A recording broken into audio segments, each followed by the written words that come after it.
বৈষম্যবিরোধী ছাত্র আন্দোলনে শহীদদের স্মরণে আয়োজিত ঐতিহাসিক তাফসীরুল কোরআন মাহফিল 17 সেপ্টেম্বর 2024 কুষ্টিয়া প্রাণকেন্দ্র ঈদগাহ মাঠে আয়োজিত মহতি এ মাহফিলে উপস্থিত মুহতারাম সম্মানিত সভাপতি, প্রধান অতিথি, বিশেষ অতিথিবৃন্দ, হযরত উলামায়ে কেরাম,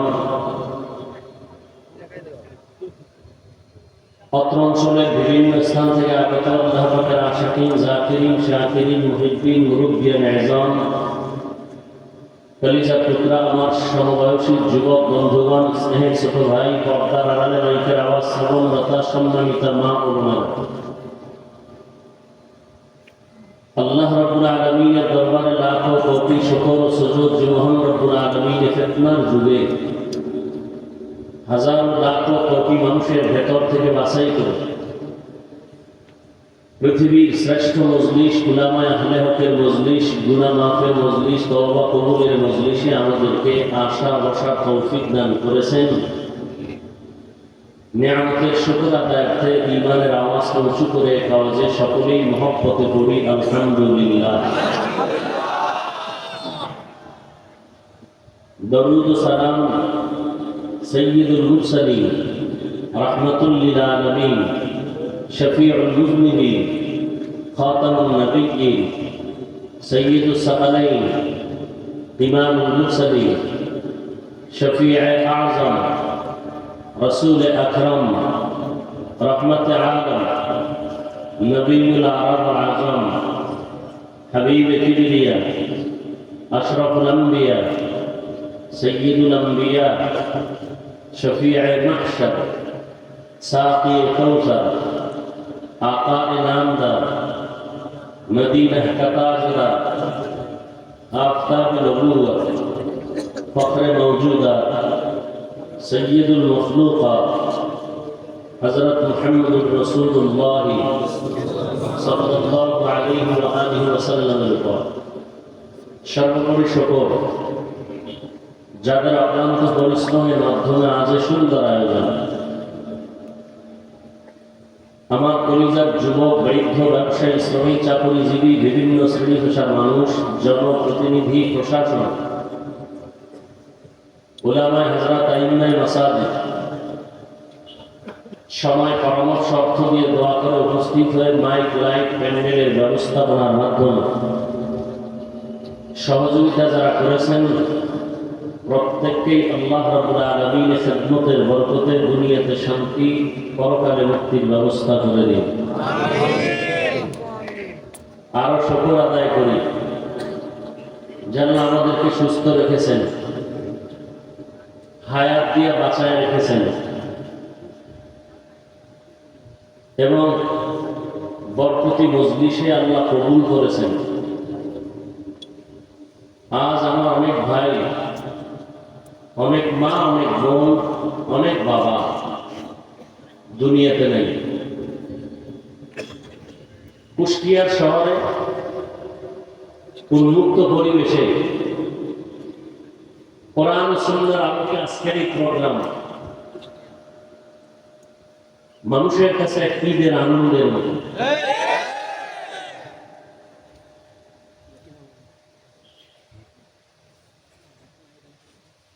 আমি মনে করি এটা কুষ্টিয়ার জন্য একটা বিজয়ের প্রভাব আসছে।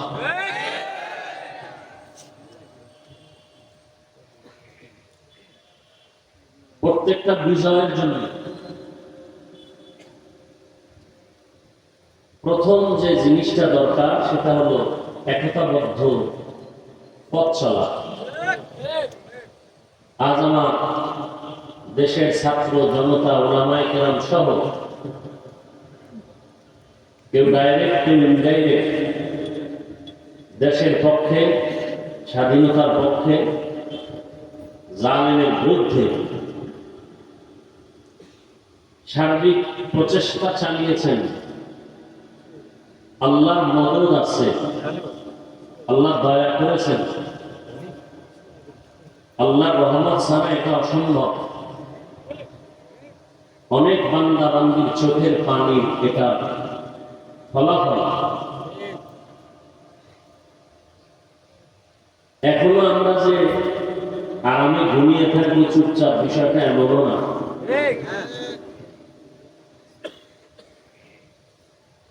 আল্লাহর দ্বীন নিয়ে যদি বাঁচতে চাই, কবরে যেতে চাই, তাহলে বিপদ আরো বহু সামনে আমাদের পাড়ি দিতে হবে। আজকের এই মহা সম্মেলন থেকে দোয়া করি, হাজারো লাখো মানুষ আমিন যখন বলবেন, আমার আমিন কবুল হওয়ার গ্যারান্টি না থাকলেও এই বরকতি মজলিসে বহু আল্লাহর আশিক আছেন যারা আমিন কবুল হয়ে যাবে ইনশাআল্লাহ। আমি দোয়া করব আপনারা শুধু আমিন বলবেন। আল্লাহ পাক এই সম্মেলন, এই প্রোগ্রামের বরকতে আমার দেশ, আমার জাতিকে জুলুম থেকে চূড়ান্তভাবে হেফাজত করুন। বিশেষ করে এই কুষ্টিয়ার বৃহত্তর অঞ্চল আল্লাহ পাক রব্বুল আলামিন দ্বীনের জন্য কবুল করেন। যারা এই উন্মুক্ত পরিবেশে দ্বীনের কথা বলার পরিবেশ তৈরি করার ক্ষেত্রে সার্বিক সহযোগিতা করেছেন, প্রত্যেকে আমার ছাত্র দুনিয়া থেকে বিদায় হয়ে গেছেন। আল্লাহ পাক তাদেরকে জান্নাতুল ফেরদাউস দান করেন। শহীদদের মাগফিরাত কামনায় আজকের আয়োজন।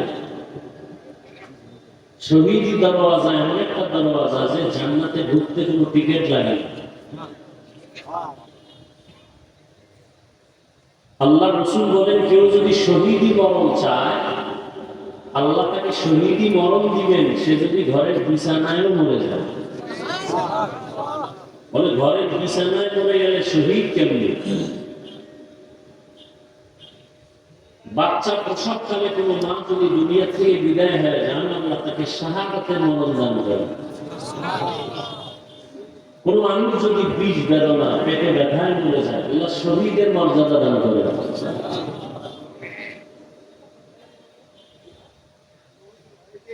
বেঈমানদের মোকাবেলা করতে গিয়ে, জালেমদের জুলুমকে প্রতিরোধ করতে গিয়ে ময়দানে মোকাবেলা করেছেন,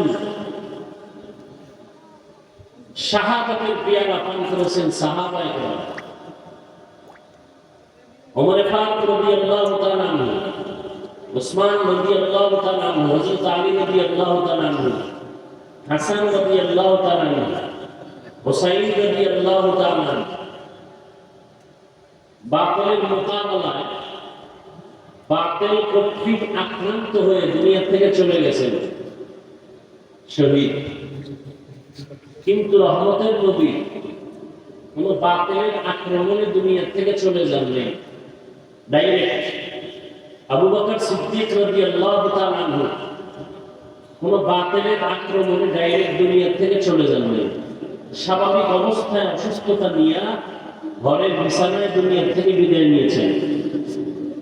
তাহলে ওমর ফারুক বাতিলের আক্রমণে চলে গেলেন শহীদ। উসমান রাদিয়াল্লাহু তাআলা আনহু বাতিলের আক্রমণে চলে গেলেন শহীদ। হযরত আলী রাদিয়াল্লাহু তাআলা আনহু বাতিলের আক্রমণে চলে গেলেন শহীদ। শহীদি মর্যাদা সবার উপরে। সেই মর্যাদা আবু বকর পেলেন না কেন? এমনকি নবী পেলেন না কেন? এক কথায় জবাব, সর্বোচ্চ শহীদের মর্যাদা আল্লাহ নবীকেও দান করেছেন, আবু বকরকেও দান করেছেন।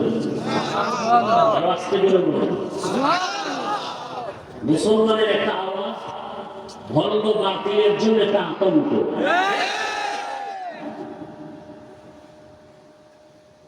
সমস্ত দুনিয়ার বিধর্মীরা মুসলমানের আওয়াজটাকে বেশি ভয় পায়। মুসলমানের টাকা লাগে না, বাড়ি লাগে না, কিচ্ছু লাগে না, ইমানের আওয়াজ। আওয়াজটা হতে হবে ইমানের, আওয়াজটা হতে হবে ইমানের। সেদিন এক জায়গায় বলেছিলাম, কেউ জোরে আওয়াজ দেয় বেশি খাইয়া, পেটে ব্যথা শুরু হয়েছে চিল্লায়। আবার কেউ চিৎকার দেয় 17 বছর না খাইয়া। আছে না নাই?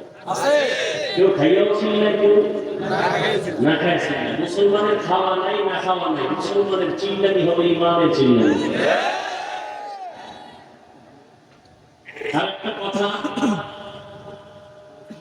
আপনাদের মনে তো থাকবেই, বরং এই যে বিলবোর্ড করে লিখে রাখা উচিত রাস্তার মোড়ে মোড়ে, কোরআন হাদিস ইসলাম আর আলেম ওলামার সাথে বেয়াদবি করে কেউ দুনিয়াতে সফলতার সূর্য দেখতে পারে নাই, পারবে না। এই কথাটা যদি কেউ উল্টা দিকে নেয় তার কপাল পুড়ে যাবে মরার আগে।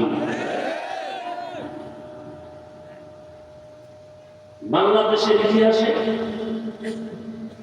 সফলতা মানদণ্ডে যারা আগে গেছে একমাত্র ইসলামের আলো দিয়ে, ওলামায়ে কেরামের দোয়া নিয়ে। যারা বেয়াদবি করেছে তাদের পতন মরার আগেই হয়ে গেছে। কারণ কিয়ামতের আগের দিন পর্যন্ত এই জমিনে আর কোনোদিন নবী আসবেন না, সাহাবায়ে কেরাম আসবেন না। আসবেন? আমাকে একটু জবাব দেন আর কথা বোঝার চেষ্টা করেন, ভুল হলে ধরে দিয়ে। কিয়ামতের আগ পর্যন্ত নবীজি আসবেন? আবু বকর, ওমর, ওসমান, আলী সহ সাহাবায়ে কেরাম আসবেন? আসবেন না। আমরা তো সবাই জান্নাতে যেতে চাই, যেতে চাই না?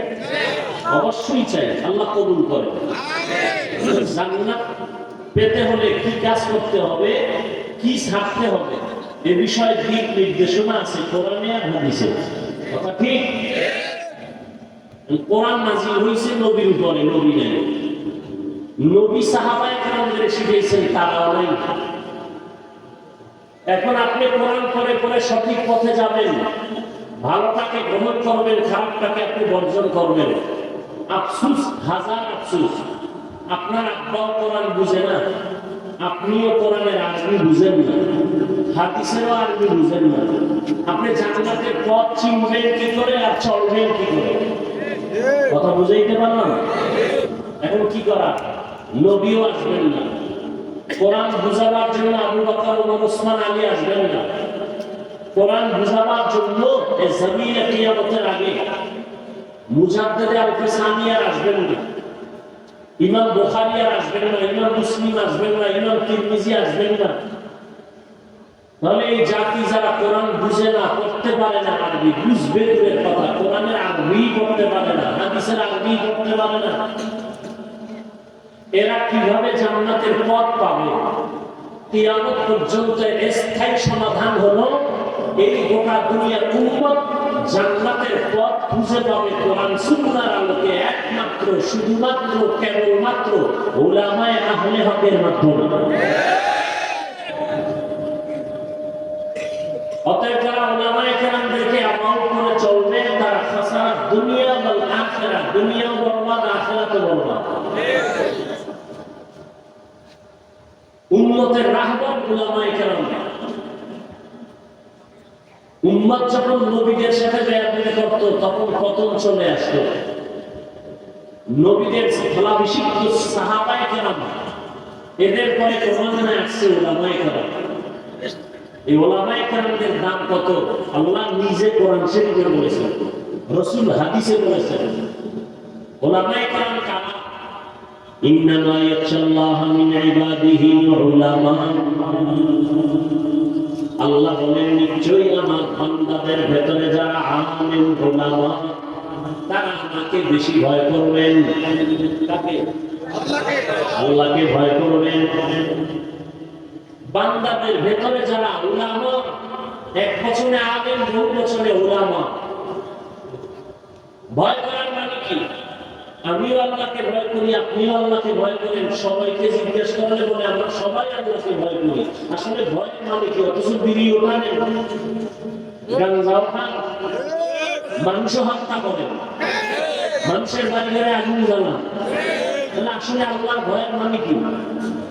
এখানে এত মানুষ, কুষ্টিয়ার ইতিহাস, মানুষ বলবে লক্ষ লক্ষ মানুষ, বিশাল আয়োজন, কিন্তু এমন না শেখ রসুল এখানে আছে আজকে ফজরের নামাজ পড়ে নেই, জহুর পড়ে নেই, আসর পড়ে নেই, সত্য কথাটা স্বীকার করেন, মানেন আর না মানেন। মাগরিবও এমন মানুষ এখানে নাই, এশার নামাজও এরপর চাপাবাজি করে, নামাজ না পড়লেও দিল পরিষ্কার। চাপাবাজ আছে না নাই? আল্লাহ হেদায়েত দান করুন। এরাও বলে আমরা আল্লাহকে ভয় করি, আমিও বলি আল্লাহকে ভয় করি। আসলে আল্লাহকে ভয় করার ব্যাখ্যাটা কি? সবাই আল্লাহকে ভয় করে, হাকিকতে ভয় করার মানে কি? আল্লাহকে আসলে যারা ভয় করবে তার মূল হাকিকত হলো আল্লাহর অবাধ্য হবে না, আল্লাহ যা নিষেধ করছেন তা গ্রহণ করবে না। আরো সহজ ভাষায় আল্লাহর বিরুদ্ধে গিয়ে কোনো অন্যায় করবে না, অত্যাচার করবে না, গুনাহ করবে না। এজন্য নবী বলেন, قال النبي صلى الله عليه وآله وسلم اتق المحارم تكن أعبد الناس। ও দুনিয়ার উম্মত, আল্লাহর নিষিদ্ধ কাজ থেকে তুমি নিজেকে বাঁচাও, আল্লাহর কাছে তোমার মর্যাদা বেড়ে যাবে। সাহাবায়ে কেরাম এই কথা শুনিয়া এতটাই নিজেকে কন্ট্রোল করেছেন, ওমরে ফারুক বুকের ভেতরে একটা পাথরের টুকরা রাখতেন, অযথা যেন একটা কথা বের না হয়, কারণ অযথা কথা বললে আল্লাহর কাছে জবাব দিতে হবে। কথার বাজেট আছে, আমি হায়াত কতদিন পর কয়টা কথা বলবো তার বাজেট আছে। হায়াতের বাজেট বাকি, কথার বাজেট শেষ।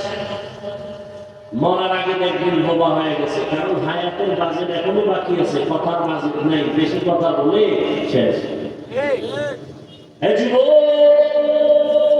সারা মোবাইলের মাধ্যমে এত কথা বলো, চিন্তা করছুনি বাজেট আছে যত,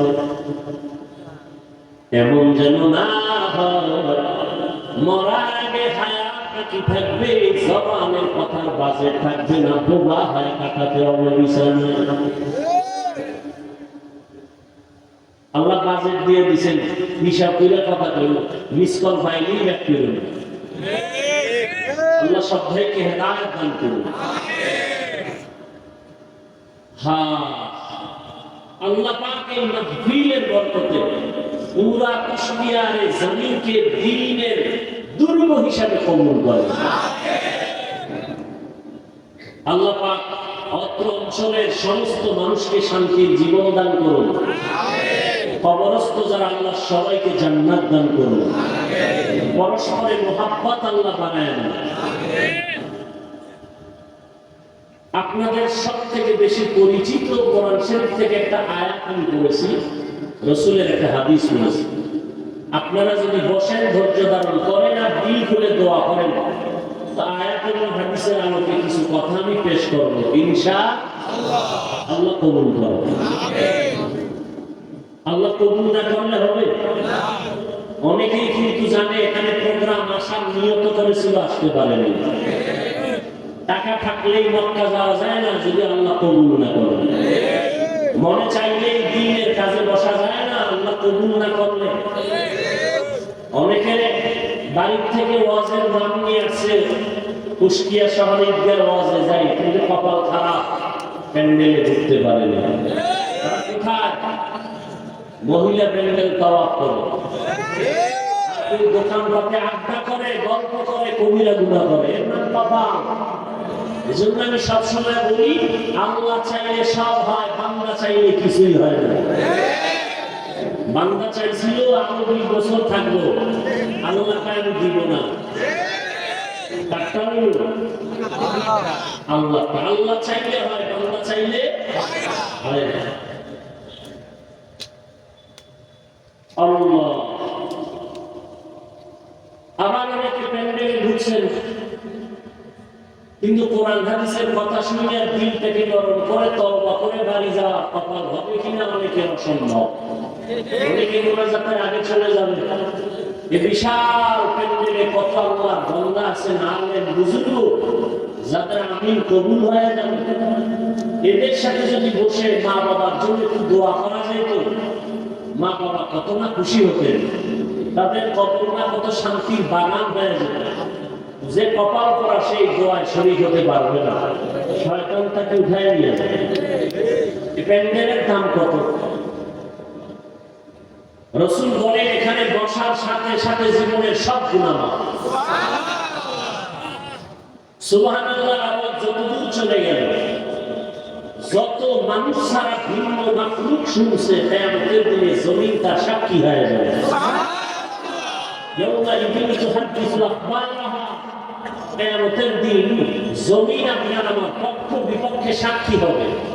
در قیامت ای زمین درنے کو بعد کہ زنا دیدہ گواہی ہے تیرا। জমিন আপনার আমার পক্ষ বিপক্ষ নিবে। জমিনে সেজদা দিয়েছেন, কিয়ামতের দিনে জমিন আল্লাহকে বলবে আল্লাহ আমাকে সেজদা দিয়েছে আমার পিঠে। আল্লাহ জমিনের সাক্ষী নিয়ে বলবে বিনা হিসাবে জান্নাতে চলে যাবে। এজন্য দেওবন্দের প্রতি সন্তান কারি তৈয়ব সাহেব রহমতুল্লাহ যিনি ওই সময় ভারতবর্ষের সমস্ত জেনারেল লাইনের মানুষরা তাকে দার্শনিক মনে করত, উলামায়ে কেরাম তাকে জবরদস্ত একজন ইলমওয়ালা আহলুল্লাহ মনে করতেন। তাকওয়ার মানদণ্ডে আল্লাহকে এতটা ভয় করে চলতেন। ওই সময় তাকে বাইতুল্লাহ হজে নেওয়ার প্রস্তাব দেওয়া হলো। তিনি বললেন হজে যেতে পারি, শর্ত দুইটা, আমার উপর হজ ফরজ না, অতএব আপনারা যদি নিতে চান দুই শর্ত আমার। এক, আমার কোনো ছবি তোলা যাবে না, আমি ছবি তুলব না। বিনা কারণে ছবি তোলা স্পষ্ট কবিরা গুনাহ হারাম। সরকার যদি বলে লাগবে, শরীয়তের কোন বিধানের কারণে যদি বলে ছবির প্রয়োজন হালাল, এমনি একটা ছবি তুললাম, কবিরা গুনাহ হারাম। আর সত্য কি, আমি ভারত থেকে বাইতুল্লাহ যাব, আমার নামাজ যা হবে সেজদা আমাকে জমিনে দাওয়াতে হবে। আমি সূর্যের উপরে সেজদা দিব না, আমি মাটিতে সেজদা দিব। বলে এটা কেমনে সম্ভব?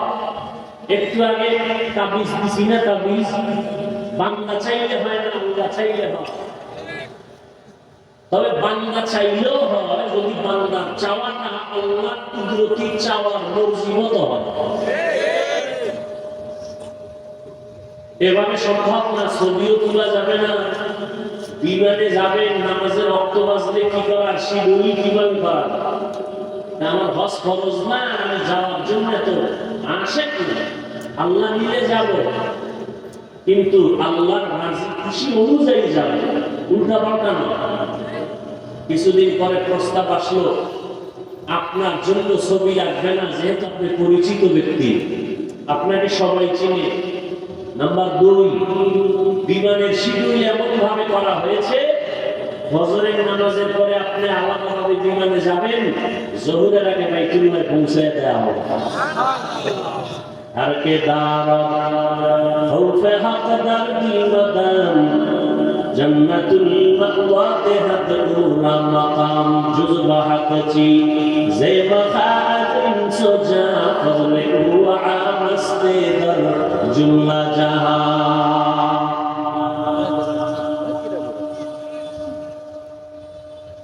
অতএব আল্লাহ দয়া করে নিয়ে আসেন। গতকালও নাকি এদিকে বৃষ্টি হয়েছে,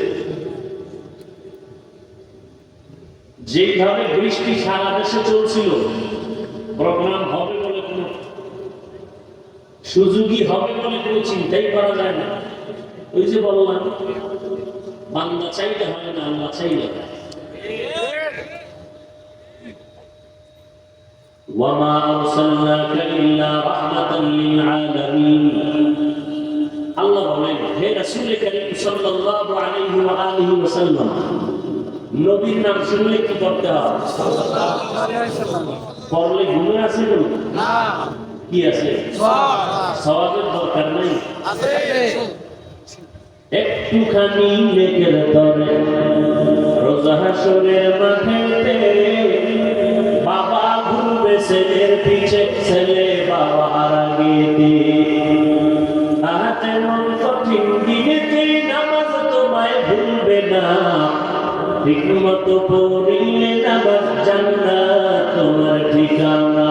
ঘুমের চেয়ে নামাজ ভালো, আর তুমি ঘুমাইও না, ঠিক মতো পড়িলে নামাজ জান্নাত তোমার ঠিকানা।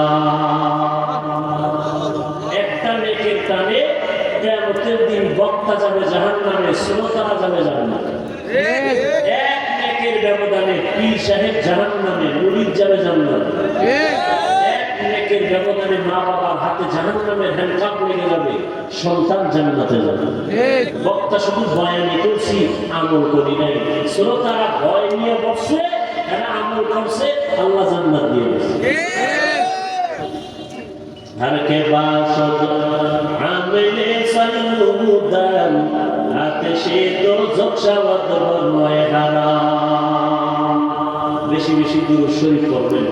জীবনে আল্লাহ যদি জিজ্ঞাসা যে তোর জীবনে সব গুনাহ মাফ, একটা আমল আমাকে দেখা যে আমলটা ছোট হলেও সব সময় করছো, আমি আল্লাহর খুশির জন্য একটা আমল দেখাও।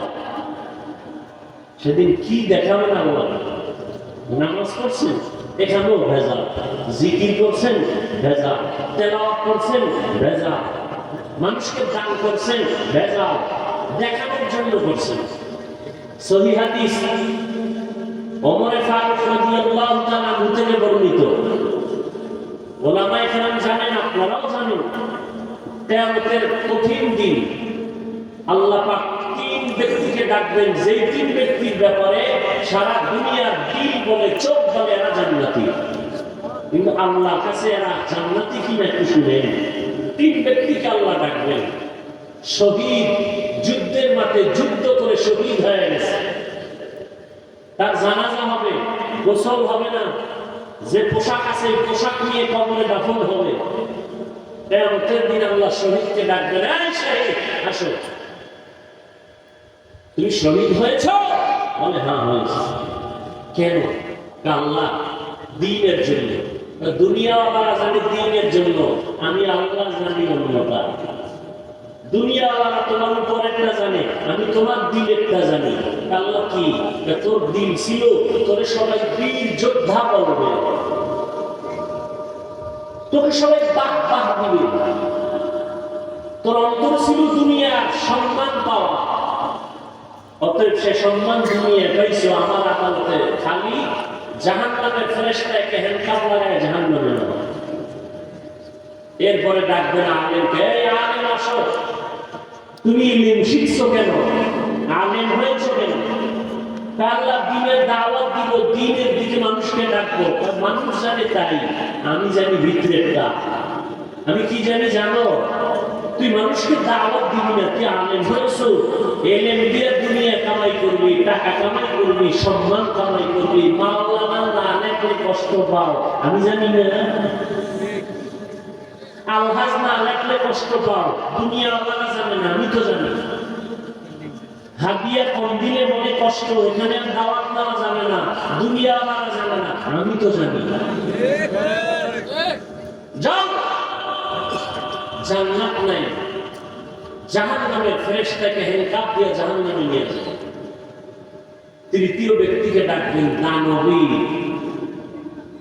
কোটি কোটি টাকা দান করছো কেন? আমি গরিব বানাই নাই, ধনী বানাইছি।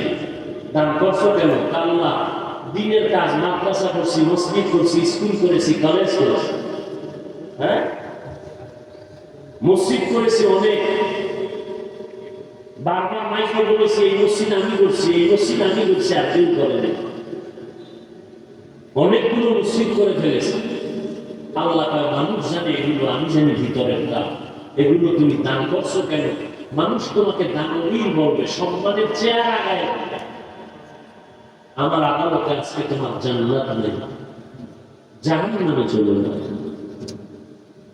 শহীদের অবস্থা যদি এমন হয়, আলেমের অবস্থা যদি এমন হয়, আপনার আমার উপায় কি হবে? ওয়ামা আরসালনাকা ইল্লা রাহমাতাল লিল আলামিন। হে রাসূল করিম সাল্লাল্লাহু আলাইহি ওয়া আলিহি ওয়াসাল্লাম, আমি আপনাকে পৃথিবী নামক গ্রহে প্রেরণ করিলাম। হ্যাঁ, করেছি জগৎ সমূহের জন্য রহমত হিসেবে। এলা আয়াতের তরজমা হাদিস। পয়গম্বর বলেন, কুল্লু উম্মতি ইয়াদখুলুনাল জান্নাতা ইল্লা মান আবা।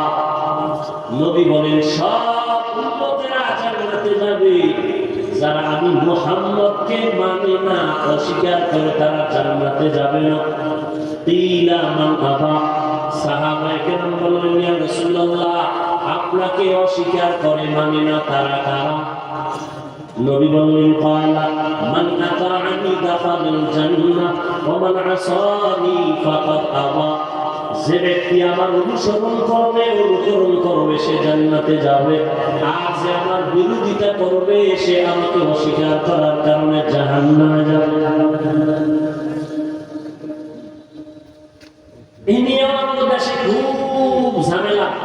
সবাই নবী মানে, বরং আমরা যারা টুপিওয়ালা দাড়িওয়ালা নামাজ পড়ি পর্দা করি, আমাকে পর্যন্ত গালি দেয়। আমরা নবীর আশেক না, হে গাঞ্জা খেয়ে নবীর আশেক।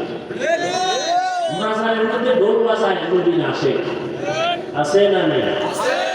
এই মিলাকে সেজদা দেয় নবীর আশেক। আমরা পীর আউলিয়ার পক্ষের মানুষ। আমি কেন? আল্লাহর কোরআন পক্ষে আমরাও পক্ষে, রাসূলের হাদিস পক্ষে আমরাও পক্ষে। আল্লাহর কোরআন রাসূলের হাদিস যাদের পক্ষে নাই, আমরাও তাদের পক্ষে নেই। আল্লাহ পাকের সত্য কোরআন, রাসূলের সত্য হাদিস, ওলি আউলিয়ার পক্ষে, আমরাও তাদের পক্ষে, কিন্তু ভেজালের পক্ষে না। কিসের পক্ষে না? আল্লাহ কয়জন? সবাই বলে আল্লাহ যে এক, কোন দিক থেকে এক? সব দিক থেকে।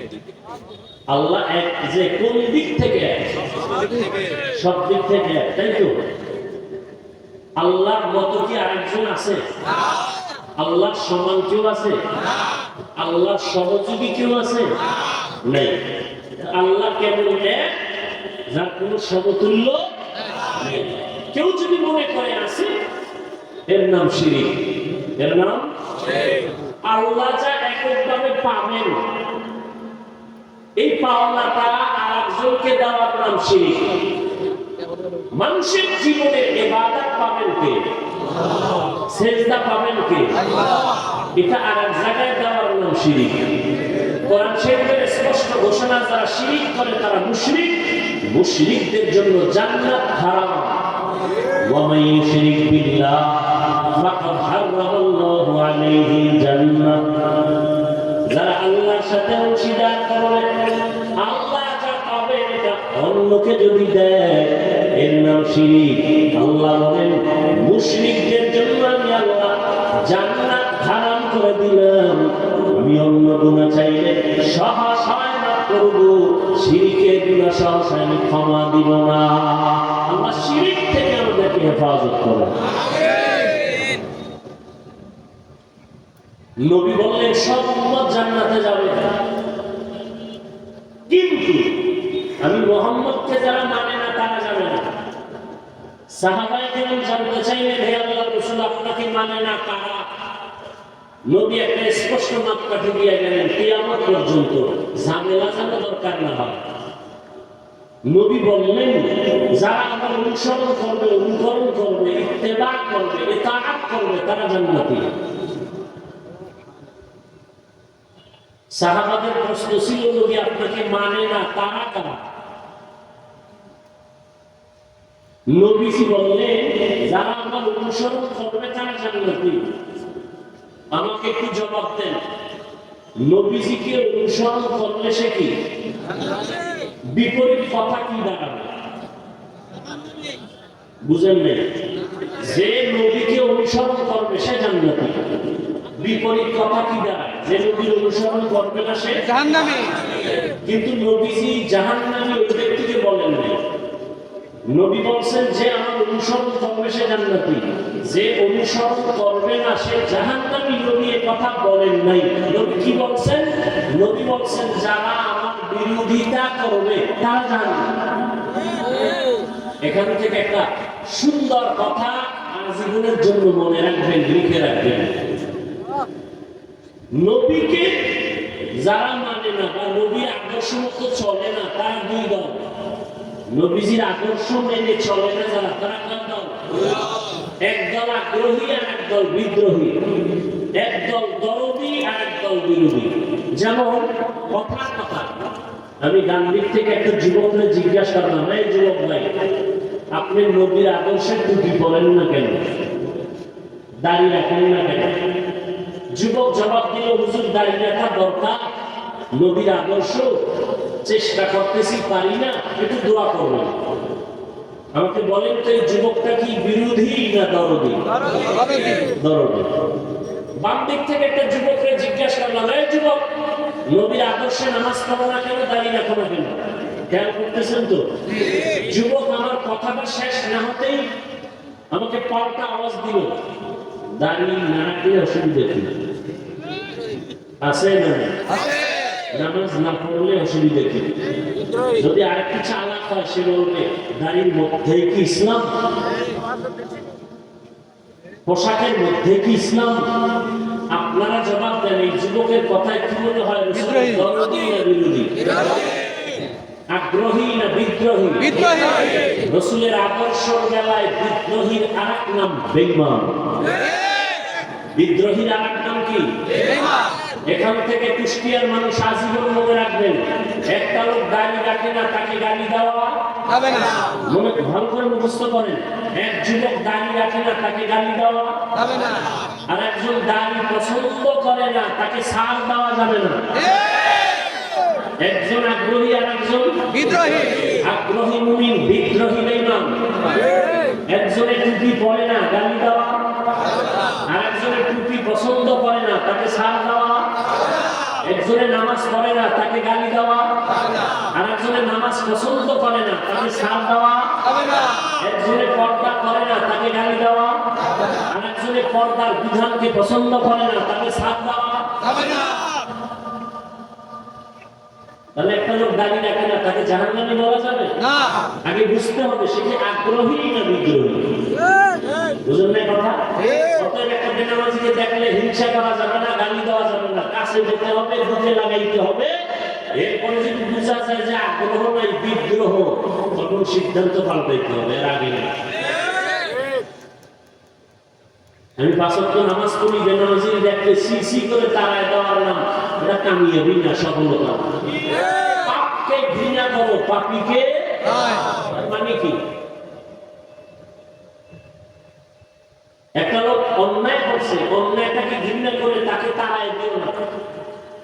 তাকে তুমি কাছে যাও, বুঝাও যে ভাই নামাজ পড়েন, পর্দা করেন, হালাল মতো চলেন, অন্যায়টা দূর করার ব্যবস্থা করো। রোগকে ঘৃণা করো, রোগীকে না। হাদিসের উপরে আজকে এই সবকটা আমরা মনে রাখবো। নবীজি বলছেন যে আমার অনুসরণ করে জান্নাতে যাবে, যে করে না সে জাহান্নামে যাবে। বলেন না জাহান্নামে কে যাবে? নবী বলছেন যে বিরোধিতা করে, যে নবীর আদর্শের বিরোধিতা করে সে জাহান্নামে যাবে। এবার আসেন আয়াতের উপরে পরিচিত একটি আয়াত, ওয়ামা আরসালনাকা ইল্লা রাহমাতাল লিল আলামিন।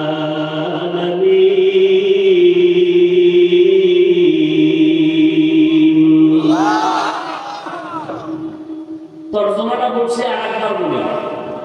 আল্লাহ বলেন, হে নবী, আমি আপনাকে, হে রাসূল, আমি আপনাকে দুনিয়াতে পাঠাই নাই। হ্যাঁ, পাঠিয়েছি জগৎ সমূহের রহমত হিসেবে। পাঠাই নাই, হ্যাঁ পাঠিয়েছি। ঘুরাইয়া বললেন কেন? ডাইরেক্ট যদি বলতেন আপনাকে জগৎ সমূহের রহমত করে পাঠাইলাম। ঘুরাইয়া বললেন এর কারণ দুনিয়ার সমস্ত মানুষের ব্রেনকে সাফ করে দিলেন। মুহাম্মদ দুনিয়াতে ভিন্ন কোনো কারণে পাঠানো হয় নাই, একটাই মাত্র কারণ, জগৎ সমূহের জন্য তিনি রহমত। তিনি রহমত, পুরাটাই রহমত, তার মধ্যে রহমতের বাইরে কিচ্ছু নাই। এটা বোঝাবার জন্য এখানে অনেকে তর্জমা করেন রহমতের নবী উভয় জগতের জন্য রহমত। আমি তর্জমা করেছি জগৎ সমূহের জন্য রহমত। উভয় জগৎ বলতে বোঝায় দুনিয়ার জগৎ, পরকাল জগৎ। কিন্তু জগৎ তো দুইটা না, আরো আছে। রুহের একটা জগৎ আলাদা, মায়ের গর্ভের একটা জগৎ আলাদা, দুনিয়া নামক জগৎ একটা আলাদা, মৃত্যুর পরে কবরের জগৎ আলাদা, বারজাখ আলাদা, হাসরের ময়দানের জগৎ আলাদা, জান্নাত আর জাহান্নামের একটা জগৎ হবে আলাদা। একটা হইল না অনেক?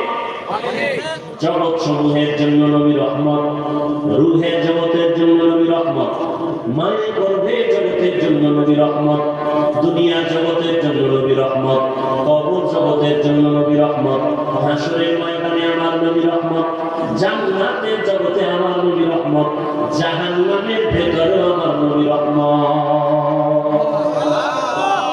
একজনে প্রশ্ন করবে মনে মনে, সামনে তো আর আসবে না, পিছনে পিছনে বলবে নবী জান্নাতের জন্য রহমত বুঝলাম, জাহান্নামের জন্য রহমত, এটা আবার কোন কথা?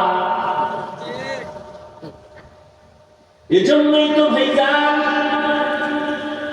দূরে থেকে সব কথা আজ করা যায় না।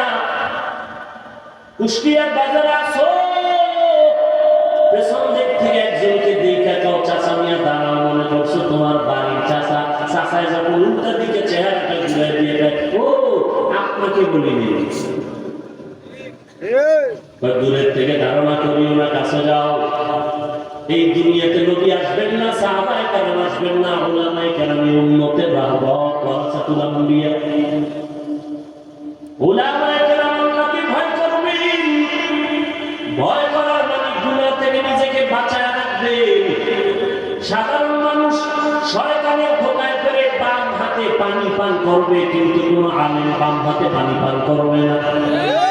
সাধারণ মানুষ শয়তানের ধোঁকায় পড়ে টুপি ছাড়া চলবে, দাড়ি কাটবে, কিন্তু যারা আলেম তারা কখনো টুপি ছাড়া চলবে না।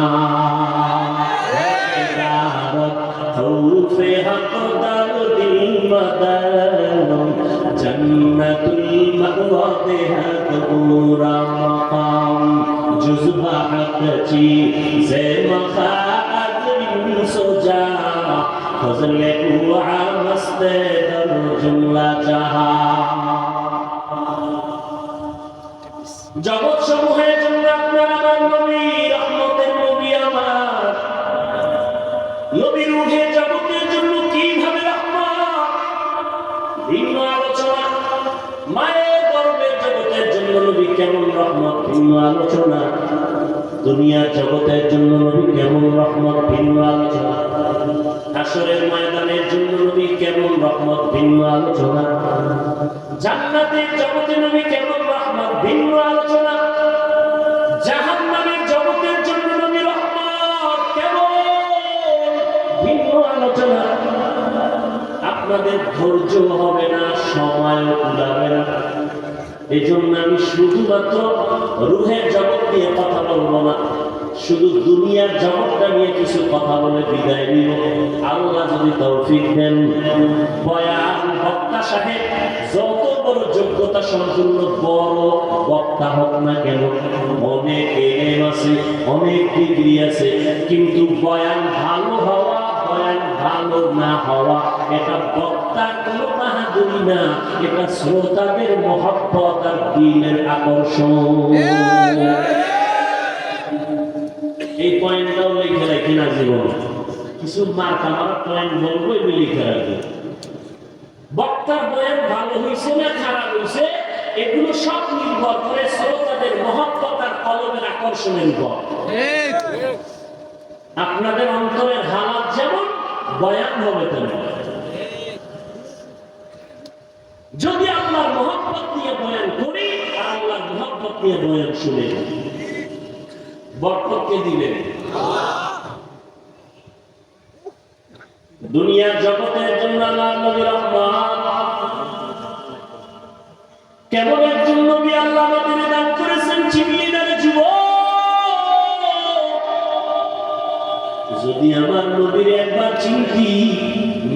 জন্য জীবন দাও, নেত্রীর জন্য জীবন দাও, দলের জন্য জীবন দাও। আমার নবীরে যদি একবার চিনতি, এই জমিনে কল্লা দিয়ে দিতি, কোনো বেঈমান আমার নবীর বিরুদ্ধে কথা বলতে পারতো না।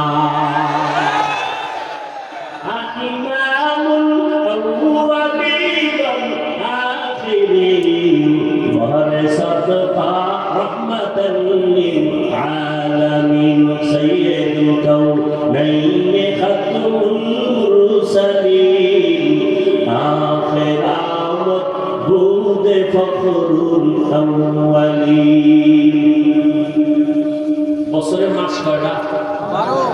12টা। কিয়ামতের আগে একটা বাড়বে, একটা কমে যাবে। ইন্না ইদ্দাতাশ শুহুরি ইনদাল্লাহি 12 শাহরান ফি কিতাবিল্লাহ ইয়াওমা খালাকাস সামাওয়াতি ওয়াল আরদ মিনহা আরবাআতুল হুরুম যালিকাদ দীনুল কাইয়্যিম। আল্লাহ পাক কোরআনে বলেন সূরা তাওবা, কিয়ামতের আল্লাহ পাক বলেন আমি বছরে গণনার আকারে মাস বানাইছি 12টা।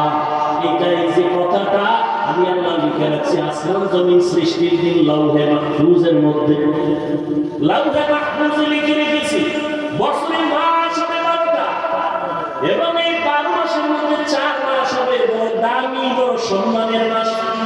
তার মানে অন্য মাস সম্মান নাই, সব মাসের দাম আছে। 4টা মাস, 12 মাসের মধ্যে 4 মাস হবে বড় দামি, বেশি দামি। এর মধ্যে একটা মাস হলো জিলকাদা, এরপরে যুলহিজ্জা, রজব, মুহররম। আবার একটু বলি, 4 মাস, 12 মাসের মধ্যে 4 মাস কত দামি, এটা কোরআনে লেখা, কোরআনের আয়াত। আল্লাহ এই সিদ্ধান্ত লিখে রাখছেন লৌহে মাহফুজে, কোন দিন? আসমান জমিন সৃষ্টির দিন। ভালো করে খেয়াল করেন, মুহররম, রজব আর হলো জিলকাদা, যুলহিজ্জা। নাম কাটা আবার খেয়াল করেন, যুলকাদা, যুলহিজ্জা, মুহররম, রজব। এই 4 মাসের মধ্যে রবিউল আউয়াল কয় নম্বরে? বলেন, জবাব দেন। নাই? তাহলে কি বুঝেন? রবিউল আউয়ালের দাম নাই? সব মাসেরই দাম আছে। ওই যে 4 মাসের দাম আলাদা কেন, এ বিষয়ে আলোচনা আলাদা। আয়াত নাযিল হয়েছে ওই সময়, ওই প্রেক্ষাপট ভিন্ন ছিল। যুদ্ধ বিগ্রহ করত, ওটা নিষেধ করেছিলেন এই 4 মাসে। ওই হুকুম রহিত হয়ে গেছে, এখন সেই হুকুম বাকি নেই। এখন প্রয়োজন হলে কিয়ামত পর্যন্ত আল্লাহর বিধানে জিহাদ চলবে। রজব বুঝি না, মুহররম বুঝি না, বাতিল যখন আঘাত করবে, মুসলমান ইমানের ইসলামের পতাকা উত্তীর্ণ করার জন্য প্রতিবাদের ময়দানে ঝাঁপিয়ে পড়বে। তো যেটা আমি বুঝাতে চাই, রবিউল আউয়াল বর্তমান মাস। সেই ক্ষেত্রে আমি রাসূলের আদর্শের কিছু কথা বলবো, আয়াত নিয়েছি। প্রাসঙ্গিক দুই একটা কথা বলে দেব। নবীর নিয়ে না ভালো, কেউ মদিনা থেকে নবীর টান দিয়ে কুষ্টিয়ার মসজিদে নিয়ে আয়, মাঝে মাঝে ঢাকার বাইতুল মুকাররমে নবী হাজির হয়ে যায়। হ্যাঁ, কত ইখতিলাফ, কত লক্ষ্য। কেউ কয় নবী যে 63 বছর পরে মরে গেছে, আর জিন্দা হওয়া কায়না নেই। আবার কেউ কয় নবী মরেই নেই। তো যারা বলে নবী মরে নাই, তো 63 বছরের গণনা আসলে না। যাই হোক, নবী বলেন আমি 63 বছরের হায়াত শেষ করে মদিনাতুল মুনাওয়ারা রওজা মুবারাকে কিয়ামত পর্যন্ত জিন্দা অবস্থায় নামাজের হালাতে থাকবো। আরো জোরে বলেন সুবহানাল্লাহ। নবী কবরে মদিনায় না মক্কায়? মদিনায়। কতদিন থাকবেন? বলেন সবাই। বাংলাদেশে আসবেন কবে?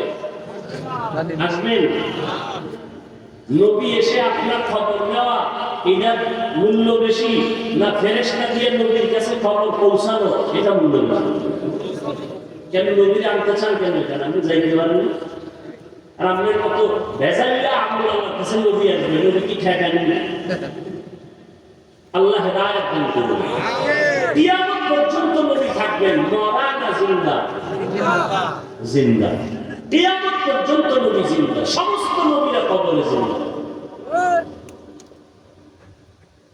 নবী এসেছিলেন কোন এক বছরের রবিউল আউয়ালে, এ নিয়েও দ্বিমত আছে, আমি সেদিকে যাব না।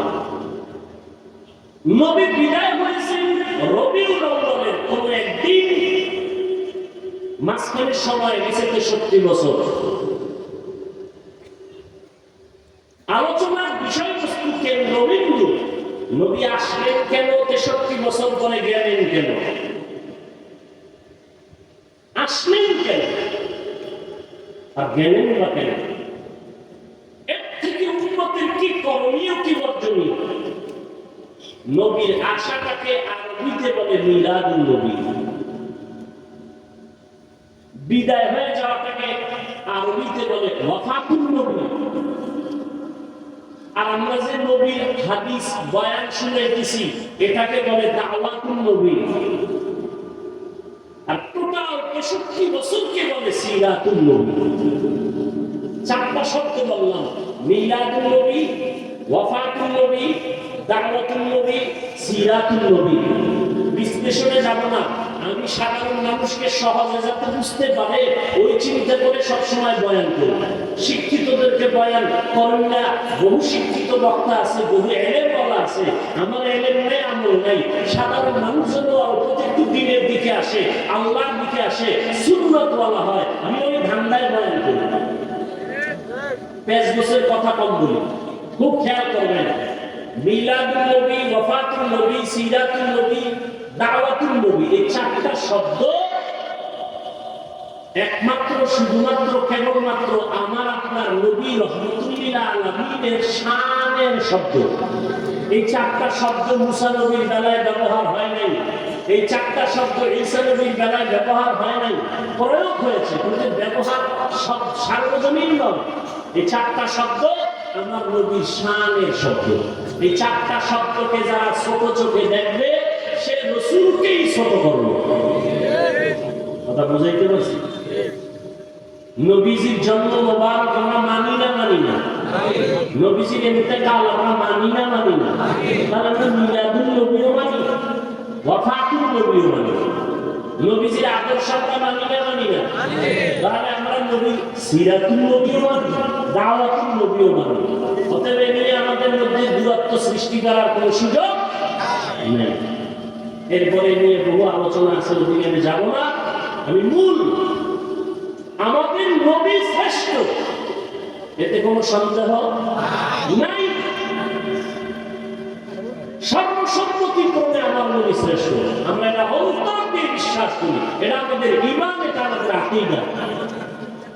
নবীরে কি দিয়ে বানাইছেন ওই ধান্দায় কইরা সময় নষ্ট না কইরা 100 বার দুরূদ শরীফ করি সওয়াব হয়। এই তর্ক বিতর্ক না করে আমল করি, কখন মরণ হয়ে যাবে বলা যায় না। চোখের সামনে দেখতে না দেখতে কত আপনজন চলে গেল, চোখের সামনে কত যুবক চলে গেল। আমার চলে যাওয়ার পালা, কি নিয়ে যাইতেছি আর কি রেখে যাইতেছি।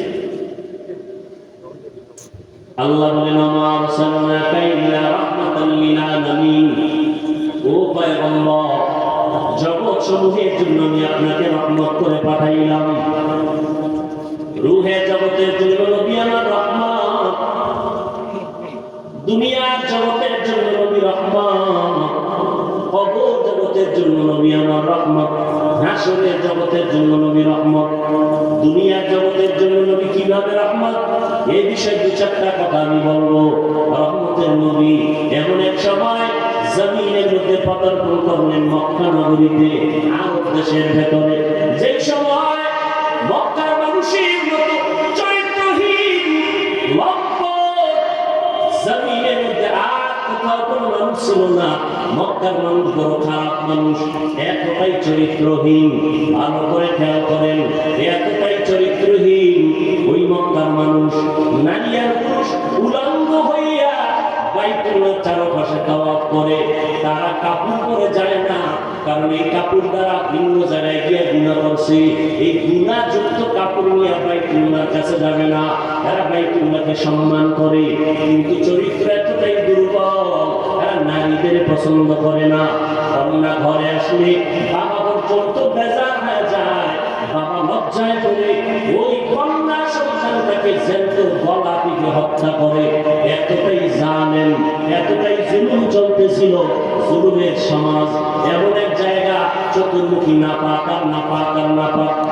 এই অবস্থায় এমন একজন রহমতের নবী মক্কা নগরীর মাঝে আল্লাহ পাঠাইছেন। রহমতের নবী আসেন, আসা মাত্র জমিনের মধ্যে পরিবর্তনের হাওয়া শুরু হয়ে গেল। প্রশ্ন এখন জটিল, মক্কার মানুষ এত কেন খারাপ হলো, অন্য এলাকার মানুষ কেন খারাপ হলো না? সিরিয়ার মানুষ এত খারাপ কেন না? মক্কার মানুষ এত খারাপ কেন? অত সেখানে তো লক্ষ লক্ষ নবী আসছেন, সব নবীরা বাইতুল্লাহ তাওয়াফ করছেন। আদম আলাইহিস সালাম ভারতের চরমদ্বীপ থেকে আল্লাহর ঘর জিয়ারতের জন্য 40 বার পায়ে হেঁটে গেছেন, হাইতে হাইতে গিয়ে বাইতুল্লাহ জিয়ারত করেছেন। আদম আলাইহিস সালাম, নূহ আলাইহিস সালাম এই জমিনের মধ্যে কদম রেখেছেন।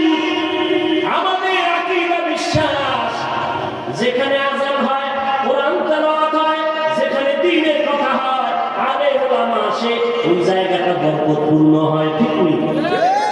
মক্কার জমিনের মধ্যে সব নবীরা আছেন, বাইতুল্লাহ তাওয়াফ করছেন, জায়গাটা বড় বরকতের জায়গা। এখানের মানুষ অন্যদিকে তুলনায় একটু কম খারাপ হবে, অথচ সিরিয়ার মানুষ এত খারাপ না, মক্কার মানুষ এত খারাপ।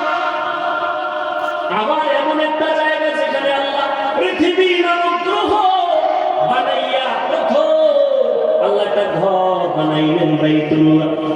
ইন্না আউওয়ালা বাইতিন উযিআ লিন-নাস লাল্লাযী বিবাক্কাতা মুবারাকান ওয়া হুদা মুবারাকান ওয়া হুদান লিল-আলামিন।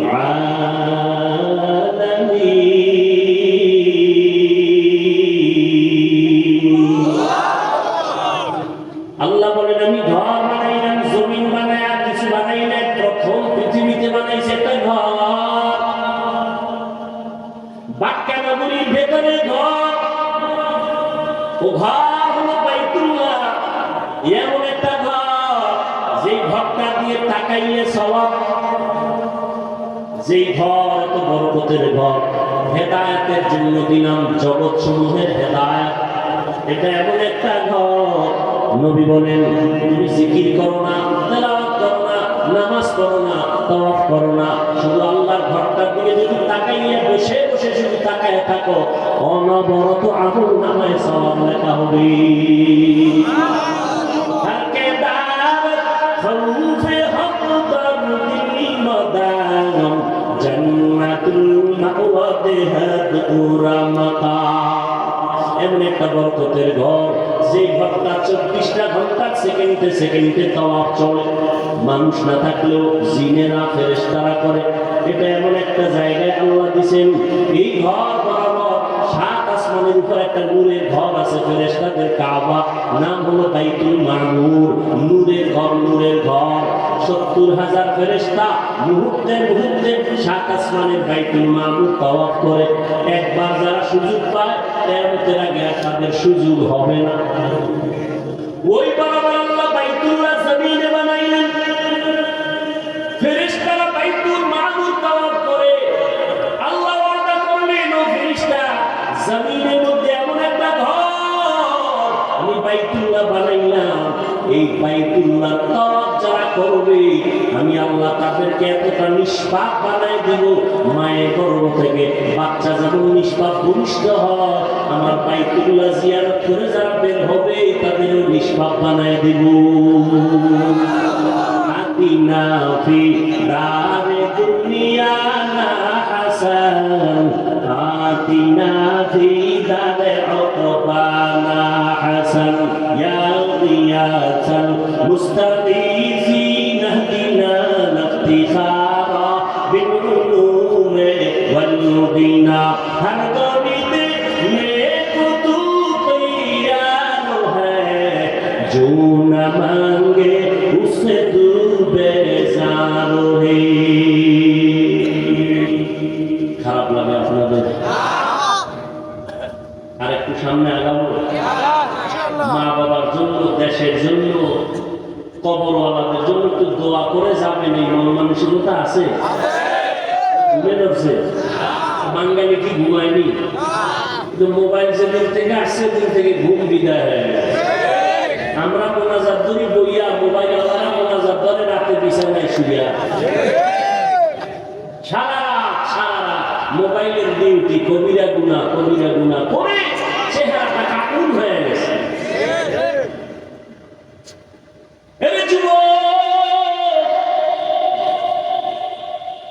আল্লাহর কসম করে বলি, ভালো করে লিখে করে এই দুনিয়ায় যত বন্ধু পেয়েছে সব বন্ধু স্বার্থপর। একমাত্র দুনিয়ার জমিনে তোমাদের নিঃস্বার্থ বন্ধু উলামায়ে কেরাম ছাড়া আর কেউ না আছে। যারা তোমাকে ভালোবাসে, ছায়া দেয়, স্বার্থ আছে, আঘাত লাগবে সদস্য পদের নাম কাটবে না, কল্লাটা কেটে ফেলবে।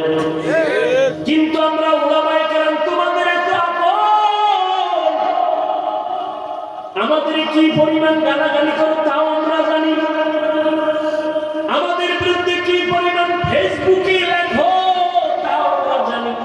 এরপর একটা গালি দেই না, কলিজা দিয়া দোয়া করি, ও দয়ার মালিক আমার কলিজার যুবকদের তুমি দিনের খাদেম বানায় দাও।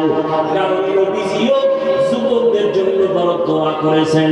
নবী বলেন, বুড়ারা আমি মুহাম্মাদের বিরোধিতা করেছে আর যুবকেরা আমি মুহাম্মাদের উপকার করেছি। আবু জাহেল নবীর বন্ধু না দুশমন? বুড়া। কি আবু লাহাব নবীর দুশমন বুড়া, আবু তালিব নবীর দুশমন বুড়া। আর নবীর আপন 7 বছর বয়সের এক যুবক, 11 বছর বয়সের আগে শিশু থেকে কিশোর হইয়া যুবক হওয়ার আগে আল্লাহর বান্দা নবীর হাতে গেলেন, সহযোগিতার জন্য রেডি হয়ে গেলেন। নবীর চাচাতো ভাই হযরত আলী 7 বছর শেষ, 8, 9, 10, 11, 12 মধ্যে কেউ বলেন 11, কেউ বলেন 8, নবীর হাতে গিয়ে কালেমা পড়লেন।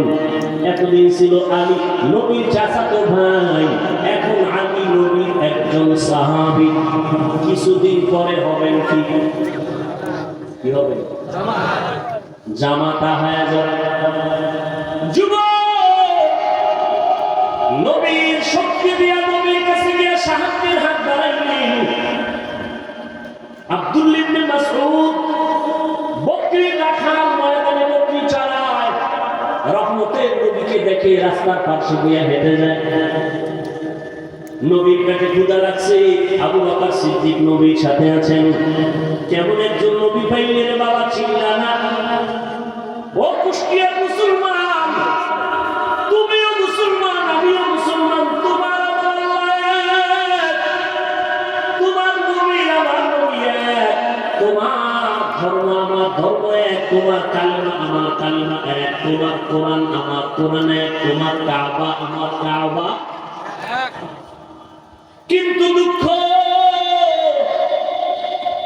আমি আজকে টুপি মাথায় না দিলে ভালো লাগে না, টুপি ফেলতে চাই না। আর তোমার পাও ধরে ধরে বিনয়ের সাথে বয়ান করি টুপি পরার জন্য, টুপি মাথায় দিতেই চাও না। আমি নামাজ ছাড়তে চাই না, আর তোমার পায়ে ধরে ধরে বিনয়ের সাথে নামাজের বয়ান করি, তুমি নামাজ পড়তেই চাও না। অথচ তুমিও মুসলমান, আমিও মুসলমান, তোমার আল্লাহ এক, আমার আল্লাহ, তোমার নবী আমার নবী এক, তোমার কাবা আমার কাবা এক। তুমি আজ আমি মসজিদে না ঢুকলে লজ্জা পাই, আর তুমি মসজিদে ঢুকতে গেলে লজ্জা পাও, আমি পর্দা না করলে লজ্জা পাই, তুমি পর্দা করতে গেলে লজ্জা পাও। আমি টুপি ফেলতে চাই না, তুমি টুপি দিতে চাও না। আমি দাড়ি কাটতে চাই না, তোমার পাওকে বয়ান করার পরও তুমি দাড়ি রাখতে চাও না। কারণটা কি রে বাবা? অথচ তোমার আল্লাহ এক, আমার নবী এক, তোমার কাবা আমার কাবা এক, সব এক, দুনিয়াতে আসছি এক। আবার যেদিন বিদায়ের আওয়াজ হবে, আমি হাফিজুর রহমানের 3টা কাফন, তোমারও 3টা কাফন হবে। পীর সাহেবের জন্য একটা কাফন কেউ বাড়াইয়াও দিবে না, এমপি মারা গেলে কাফন বাড়াবে না, রিক্সার ড্রাইভার মরে গেলে গরিবের কারণে একটা কাফন কেউ কমাইয়াও দিবে না। সবার বেলায় 3টা কাফন, কালা হবে আলাদা। কি যারা আলিয়ায় পড়ে তাদের কালার একরকম, যারা কওমিতে পড়ে তাদের কালার একরকম, সব এক। 3টা সাদা কাপড়ের প্যাকেট যখন হবে,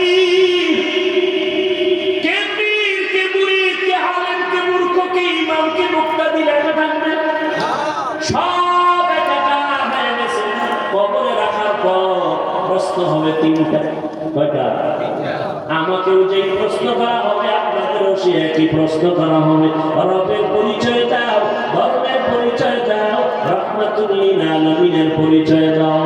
আমাকেও প্রশ্ন যা করবে, আপনাদেরও সে একই প্রশ্ন করা হবে। ও আল্লাহর বান্দারা, কেমন একজন নবী পাইলে ওই নবীর জন্য একটু মায়া হল না রে বলো?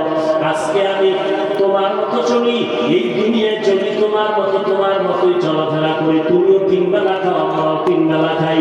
তুমিও রাতের বেলা ঘুমাও, আমরাও ঘুমাই। ও আল্লাহর বান্দারা, তোমরা ব্যবসা করো, চাকরি করো, আমরাও ব্যবসা করি, চাকরি করি। ও আল্লাহর বান্দারা, তোমরাও রাস্তাঘাটে চলো, আমরাও রাস্তাঘাটে চলি। তোমরাও বিদেশ সফর করো, আমরাও করি। ও আল্লাহর বান্দা, একই দেশে বসবাস করি, একই হাওয়া বাতাসে চলি, একই খানা খাই, কিন্তু আজকে তুমি মুসলমান, আমি মুসলমান, এক আল্লাহর গোলাম হইয়া কেন তুমি নবী মানো না? কেন তুমি নবীর মহব্বত অন্তরে জমা করো না? কারণটা কি বুঝে আসে না? আসলে কারণ হলো যে যাকে চিনে না সে তাকে মানে না। তুমি আমার আল্লাহকে এখনো চিনতে পারো না রে জীবন। তুমি নেতাকে চিনছো, নেতার জন্য তুমি জীবন দিয়ে রাস্তায় বের হইয়া যাও। আর আমি আমার নবীরে চিনলাম, এই জন্য আমি নেতার জন্য জীবন দিতে চাই না, নেত্রীর জন্য চাই না, দলের জন্য চাই না। জীবনটা যদি দিতে চাই, আমার নবীর আদর্শের জন্য দিব। এনে নবীর আসে উম্মতের দলেরা, রহমতের নবী আমার রাস্তা দিয়ে চলতেছেন, পাশে আবু বকর। হঠাৎ করে পেটে ক্ষুধা, পাশে চেটিয়ার ময়দানে বকরির পাল। আবু বকরকে বললেন, রাখালকে ডাকো। রাখাল এসে হাজির। এই রাখাল, আমাদের পেটে ক্ষুধা, তোমার এমন একটা বকরি আমগো দাও, একটু দুধ পান করো, আমরা গ্রহণ করিয়া। রাখাল কয়, এই বকরির মালিক আমি না, অতএব আমি দিতে পারবো না। এবার নবী কয়, রাখাল শোনো, আচ্ছা ঠিক আছে, তাহলে দুধওয়ালা বকরি দেওয়া লাগবে না, এমন একটা বকরি দাও যেই বকরিটা মৃত্যু পর্যন্ত দুধ দিবে না। এরকম বকরি আছে দুধ দেয় না, এমন একটা বকরি দাও। রাখাল বলে, এই যে একটা বকরি আছে, এটা নেন, এর থেকে জীবনে দুধ আসবে না। রহমতের নবী বলে, আবু বকর দাঁড়ান। নবী যেই বকরির থেকে জীবনে দুধ আসবে না বলিয়া রাখাল দিল। রহমতের নবী ওই বকরির হাত দিলেন কোরআনের ভেতরে, সাথে সাথে দুধ আসলো। নবী পান করলেন, আবু বকর করলেন, রাখালেরও করাইলেন। কোরআনের পরে রাখাল বকরিটারে আবার পানের মধ্যে দিয়ে দাও। রাখাল দেওয়ার পরে যেই বকরি জীবনে দুধ দিবে না, এই লোকটা কে? হাত লাগা মাত্র দুধ আসলো। এতক্ষণ চিনে নাই, এতক্ষণ। ও ভাই, আমি রাস্তা দিয়ে হেঁটে আসতেছি, যে চিনে না হে ধাক্কা দিছে, হুজুর সরেন। ধর টের পাইছে আমি চেয়ারে বসার পরে, এবার আর বসাছি নিতা। এজন্য যে যাকে চিনে না সে তাকে মানে না, যে যাকে চিনে তাকে মানার মতো মানে, বলে কেমন তার জীবন দিতে রেডি। রাখাল এতক্ষণ চিনে না এই ব্যক্তিকে, যখনই দেখলো একটা বকরি জীবনে দুধ দিবে না, ওই বান্দার হাতটা দেওয়া মাত্র বকরি দুধ দিল, চিনে ফেললো এটা সাধারণ কোনো মানুষ না, এটা পাওয়ারওয়ালা মানুষ। এই পাওয়ার আমার মধ্যে নাই, এই পাওয়ারের নাম হলো মুজিজা। এই পাওয়ারের নাম কি? নবীদের বেলায় হলে মুজিজা, ওলিয়া উলিয়াদের বেলায় হলে হবে কারামত। ভালো করে মনে রাখবে, যেটা কখনো সম্ভব না, এইরকম কিছু অসম্ভব আল্লাহ যদি সম্ভব করেন, এটাকে আশ্চর্য ধরনের বলা হয়, অলৌকিক পাওয়ার বলে। এটা আল্লাহ ডাইরেক্ট আসমান থেকে জমিনে এসে করবেন না, এটা কোন ব্যক্তির মাধ্যমে করবেন। গাছ কথা বলতে পারে না, একজনে প্রশ্ন করে কথা বলা শুরু হয়ে গেল, এটা তো সম্ভব না, আমার আল্লাহর দ্বারা সম্ভব। সব অসম্ভবকে সম্ভব করতে পারেন কে? আল্লাহ। আর এই অসম্ভবকে সম্ভব যে আল্লাহ করবেন, এটা আল্লাহ কুদরতের দ্বারা করবেন, কার মাধ্যমে করবেন। নদীর মধ্যে দীর্ঘ বছর পানি নাই, শুকিয়ে গেছে নদী। একজন ব্যক্তির কাছে এলাকার মানুষ এসে কয়, আমাদের নদীতে পানি নাই। লোকটা বড় একজন আল্লাহর প্রিয় বান্দা, তিনি একটা চিঠি লিখলেন। চিঠির মধ্যে কি লিখছেন তিনি জানেন না, আল্লাহ জানেন। তিনি কয়, এই চিঠিটা নদীর মধ্যে ফেলে দাও। যখন চিঠি নিয়ে নদীর মধ্যে ফেলে দিল, দীর্ঘ বছরের শুকনা নদীর মধ্যে পানির জোয়ার শুরু হয়ে গেল। কি মনে হয় গান খেয়ে কথা বলি না? চেহারাটা কিন্তু মনে হয় না একজনের তেঁতুল খায়, কেমন লাগে, ঠোঁটের মিস করে বুঝো না? কি মনে হয় আমরা গাঁজা খাই, ইয়াবা ট্যাবলেট খাই, বিড়ি টানি? তাহলে আমাদের মাথা খারাপ কেন বলে? মাথা খারাপ তো তাদের হতে পারে যারা মদের বোতল নিয়ে তোলা, যারা গাঁজা খায়, ইয়াবা ট্যাবলেট খায়। ঠিক আপনি বলেন হুজুরদের মাথা খারাপ। আল্লাহ বোঝার তৌফিক দান করে। নদীর মধ্যে পানি জানি হয়ে গেছে, একটা চিঠি লিখে দিছে। এখন এতে যদি গভীরভাবে জ্ঞান খাটান তখন মাথা গরম হয়ে যাবে, কঠিন ভাবে গরম হবে। এটা কেমন কথা? চিঠি লিখে নদীর মধ্যে ফেলায় দিছে, এইটার মধ্যে পানির জোয়ার শুরু হয়ে গেছে। এটা গাঁজা খাওয়া ছাড়া কোনো কথা? এটা ভালো মানুষ বিশ্বাস করে কেমন? কথাটা এটা কি কান্না ঘটাইছিল না? কানে কানে কয় তাবলিগ ওয়ালারা ঘটাইছে। যদি কয় তাবলিগ, তো বিনা দলিলে কাফের। না না, তাবলিগ না, কারা কা শর্ম নাই, তত ডবল কাফের। কারা ঘটাইছে? কারণ শর্ম নেই না। খুঁজতে খুঁজতে খুঁজতে খুঁজতে কয় না, যে ঘটাইছে তিনি রাসূলের কলিজার সাহাবী হযরত ওমর। এবার কথা হয় ঘটনাটা কে বলেছে? হযরত ওমর। কে সেই ওমর? কে সেই ওমর? 27 বছর বয়সে রাসূলের হাতে কালেমা পড়েছে। কয় বছর? তাহলে যুবকেরা নবীর বিরুদ্ধে না পক্ষে? তুমি হারালে কি হলো নবীর পক্ষে? চ্যাটিং করো। जिंदगी में बंदगी तो कार नहीं,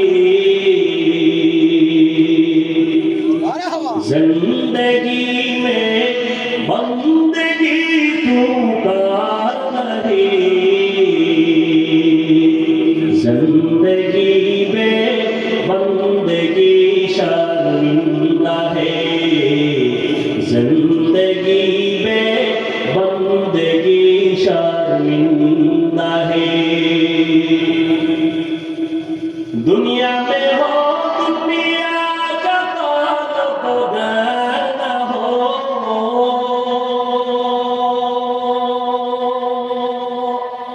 बाजार से गुजर हो, खरीदार न हो। दुनिया में हो दुनिया का तलबगार न हो, बाजार से गुजर हो खरीदार न हो। ये दुनिया एक मिसल कागज फूल है, ये दुनिया एक मिसल कागज फूल है।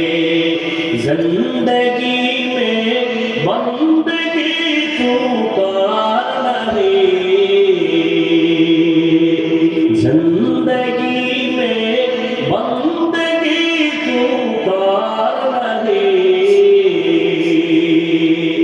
जिंदगी में बंदगी शर्मिंदा है, जिंदगी में बंदगी शर्मिंदा है, जिंदगी में बंदगी कुल बंदगी, जिंदगी में बंदगी शर्मिंदगी। वमा अरसलनाका इल्ला रहमतन लिल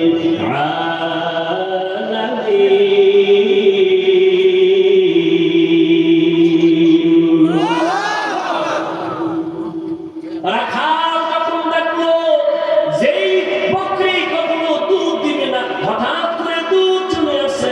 এই বান্দা সাধারণ না, এই বান্দা বড় দামি। পাশের লোকটা দামি কে দেখছেন খবর কে? আবু বকর সিদ্দিককে জিজ্ঞাসা করলেন কে? ইনি হলেন রাহমাতুল লিল আলামিন আব্দুল্লাহ পোলা মুহাম্মদ। তার নাম শুনছি, তিনি কি বলে হ্যাঁ, তাই তো এই অলৌকিক ঘটনা প্রকাশ পেল। এবার মাথা নত করে বলে পয়গম্বর, আমাকে আপনি তাড়াতাড়ি কালেমা পড়াই দেন। এই রাখা আর কেউ না, কলিজার সাহাবী আব্দুল্লাহ ইবনে মাসউদ রাদিয়াল্লাহু তাআলা ইমামুল আউয়ালিনাল আখিরিন বাহরে সাদকা রাহমাতাল লিল আলামিন সাইয়্যিদুল কাউনাইন খাতুমুল মুরসালিন আখির মাবুদ ফখরুল আউয়ালিন। এ আল্লাহর বান্দা ভালো করে বুঝো, অন্যদিকে তাকাইয়া তামাশা দেখবা না, অন্য কান্দে ওদিকে তাকায় না। তোমার চোখে কেন পানি নাই সেই চিন্তা করো। একজনে আল্লাহর মহব্বতে চিৎকার দেয়, তোমার মধ্যে সেই ঝালঝালা কেন হয় না? ওরে আগুন লাগবে তো শরীরটা গরম হবে, তাই তো স্বাভাবিক। আগুন লাগলে তো গরম তাপ লাগবে, শরীর গরম হবে, তাই স্বাভাবিক। আগুনের পাশে বসো, তোমার ভাইয়ের শরীর গরম হয়, তোমার শরীর কেন গরম হয় না? কারণটা কি? তোমার ব্যাটারিতে চার্জ নাই, তোমার ইমান দুর্বল, তোমার আমল দুর্বল। আল্লাহর কাছে কান্না করো হে বাবি। আজকে মানুষ হইলাম, পরিচয় দেই আমি মানুষ, কিন্তু এখনো মানুষ হতে পারি না। আব্দুল্লাহ ইবনে মাসউদ নবী মুজিজা দেখে কালেমা পড়লেন। ওমরের মতো বান্দা নবীর কল্লা কাটতে আসিয়া 27 বছরের নবীর হাতে কালেমা পড়লেন। ও নবীর আশিকের দল, আজকে পাবলিকওয়ালারা বয়ান করে, পীর সাহেবরা বয়ান করে, জুমার দিন খতিব সাহেবরা বয়ান করে। আমার মায়ার নবী মক্কা নগরীতে আছেন এমন একটা জায়গায়, এত দামি জায়গা কেন না পাক? এর একমাত্র কারণ এই মানুষগুলো এত খারাপ হইল কেন? যেই জমি এত নবী আসলে এত দামি ঘর হইল, এই মানুষগুলো অন্য জায়গা থেকে খুব ভালো হওয়ার কথা, এরা খারাপ কেন?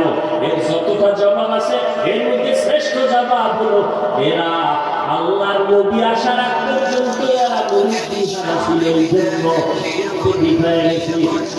চলে গেলেন। মাঝখানে কোনো নবী নাই, কোনো মুরব্বী নাই, যারাও ছিল নবীর স্থলাভিষিক্ত, এরা দুনিয়ার নবী কইরা দাঁড়াম হয়ে গেছে। হালাল তারে হারাম কয়, হারাম তাকে হালাল বলে। রহমান এই সমস্ত ইহুদি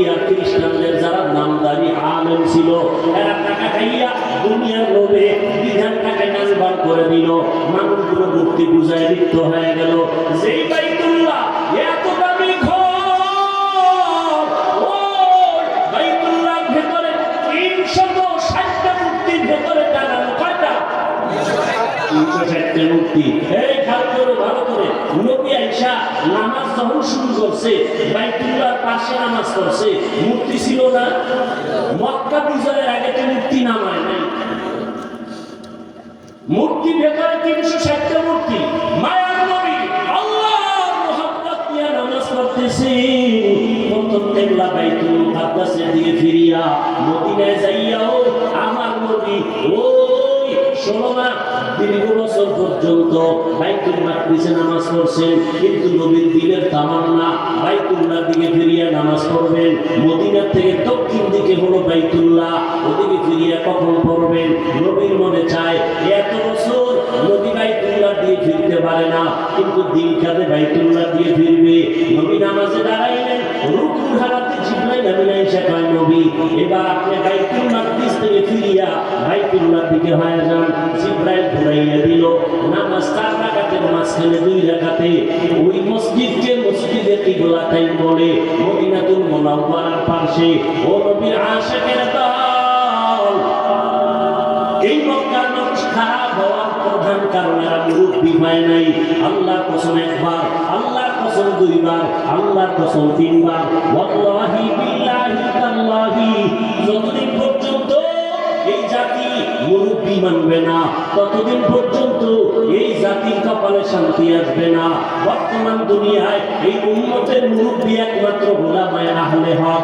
এদের বিরুদ্ধে যদি যায় এদের পতন হবে মরার আগে, সেদিন বেশি দূরে না।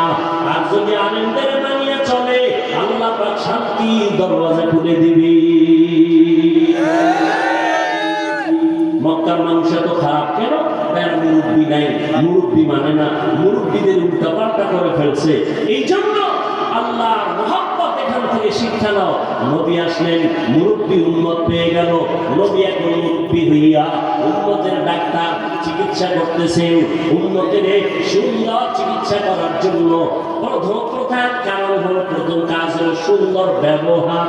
নবী এমন সুন্দর ব্যবহার দিয়েছে, মক্কার মানুষ নবীর আশিক হয়ে গেল। দুশমনেরাও যদি গালি দেয় কিন্তু পেছন থেকে নবীর মহব্বত করে। যেই মুহাম্মদ এত সুন্দর ব্যবহার, 63 বছর হায়াতে আমার নবী একটা মিথ্যা কথা জীবনে বলেন নাই। কেমন একজন নবী পেয়েছো যেই নবীর জীবনে কোনো মিথ্যা কথা নাই? এমন একজন নেতা পাইবা নিজে মিশা পায় না? আছে আছে। মোবাইলটা ঘরের মধ্যে কানে লাগায় ঘরে থেকে ওখানে জমিনেই নেই, আছে না? বর্তমান মিথ্যার ফ্যাক্টরি হলো মোবাইল।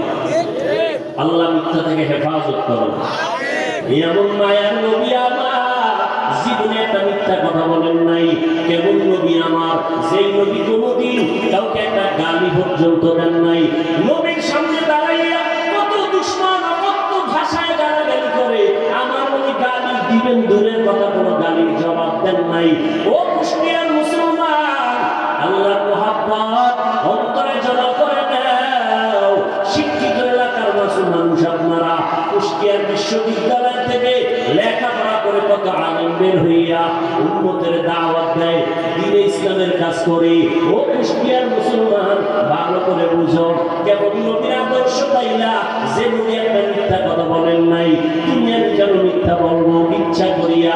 কেবল নবী আমার যে নবী একটা গালি কাউকে দেন নাই, গালির জবাব দেন নাই। আর আশ্চর্য কথা হলো, মায়ার নবী আমার কারো দিকে চোখ গরম করে কখনো তাকান নাই। নবী চোখ গরম করে তাকান নাই। কেবল মায়ার নবী আমার নবীর এই উত্তম ব্যবহার দিয়া মক্কার মানুষগুলোকে এত দামি বানায় দিলেন। আল্লাহ এক পর্যায়ে জিবরাইলের পাঠায় কয়, আমি লিস্টি দিয়ে দিলাম, নবীর লিস্টি দিয়া দাও। লিস্টির মধ্যে যাদের নাম আছে নবী যেন ঘোষণা দিয়ে দেয়, লিস্টির ভিতরে যাদের নাম তারা বিনা হিসাবে জান্নাতি। ও এলাকার মুসলমানেরা, ও যুবকেরা, ও বৃদ্ধ বাবাজি, ও পর্দার মা বোনেরা, সারা রাত যদি নবীর ইতিহাস বয়ান করি শেষ হবে না। নবী দুনিয়াতে আসার আগে নবীর গুণগান বিধর্মীরা পর্যন্ত আসছে, গুণগান চলছে, শেষ হয় না। নবী চলে গেলেন ১,৫০০ বছরের বেশি হলো, এখনো নবীর গুণগান শেষ হয় না। বক্তাও শেষ করতে পারে না, লেখকেরা লেখাও শেষ করতে পারে না। কিয়ামত পর্যন্ত নবীর গুণগান বক্তারা বলবে, লেখক লেখবে, শেষ হবে না। কিয়ামতের দিনও নবীর প্রশংসা চলবে।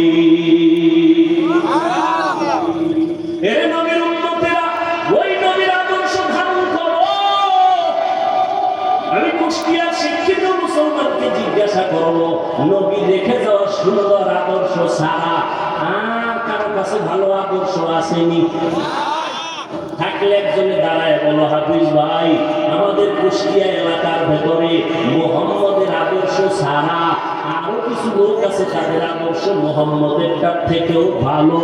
আল্লাহ কসম, যদি ভালো আদর্শ দেখাইতে পারো, আমি মুহাম্মদেরটা নিব না, আমি তারটা নিব। কিন্তু পারছে কেউ? অনেকে অপচেষ্টা করেছিল। চেষ্টা না অপচেষ্টা? ব্যর্থ চেষ্টা করেছিল। আব্রাহাম লিঙ্কন আদর্শ দিল, জাতি গ্রহণ করে না। মাও সেতুং আদর্শ দিল, জাতি গ্রহণ করে না। লেনিন আদর্শ দিল, জাতি গ্রহণ করে না। কার্ল মার্কস আদর্শ দিল, জাতি গ্রহণ করে না।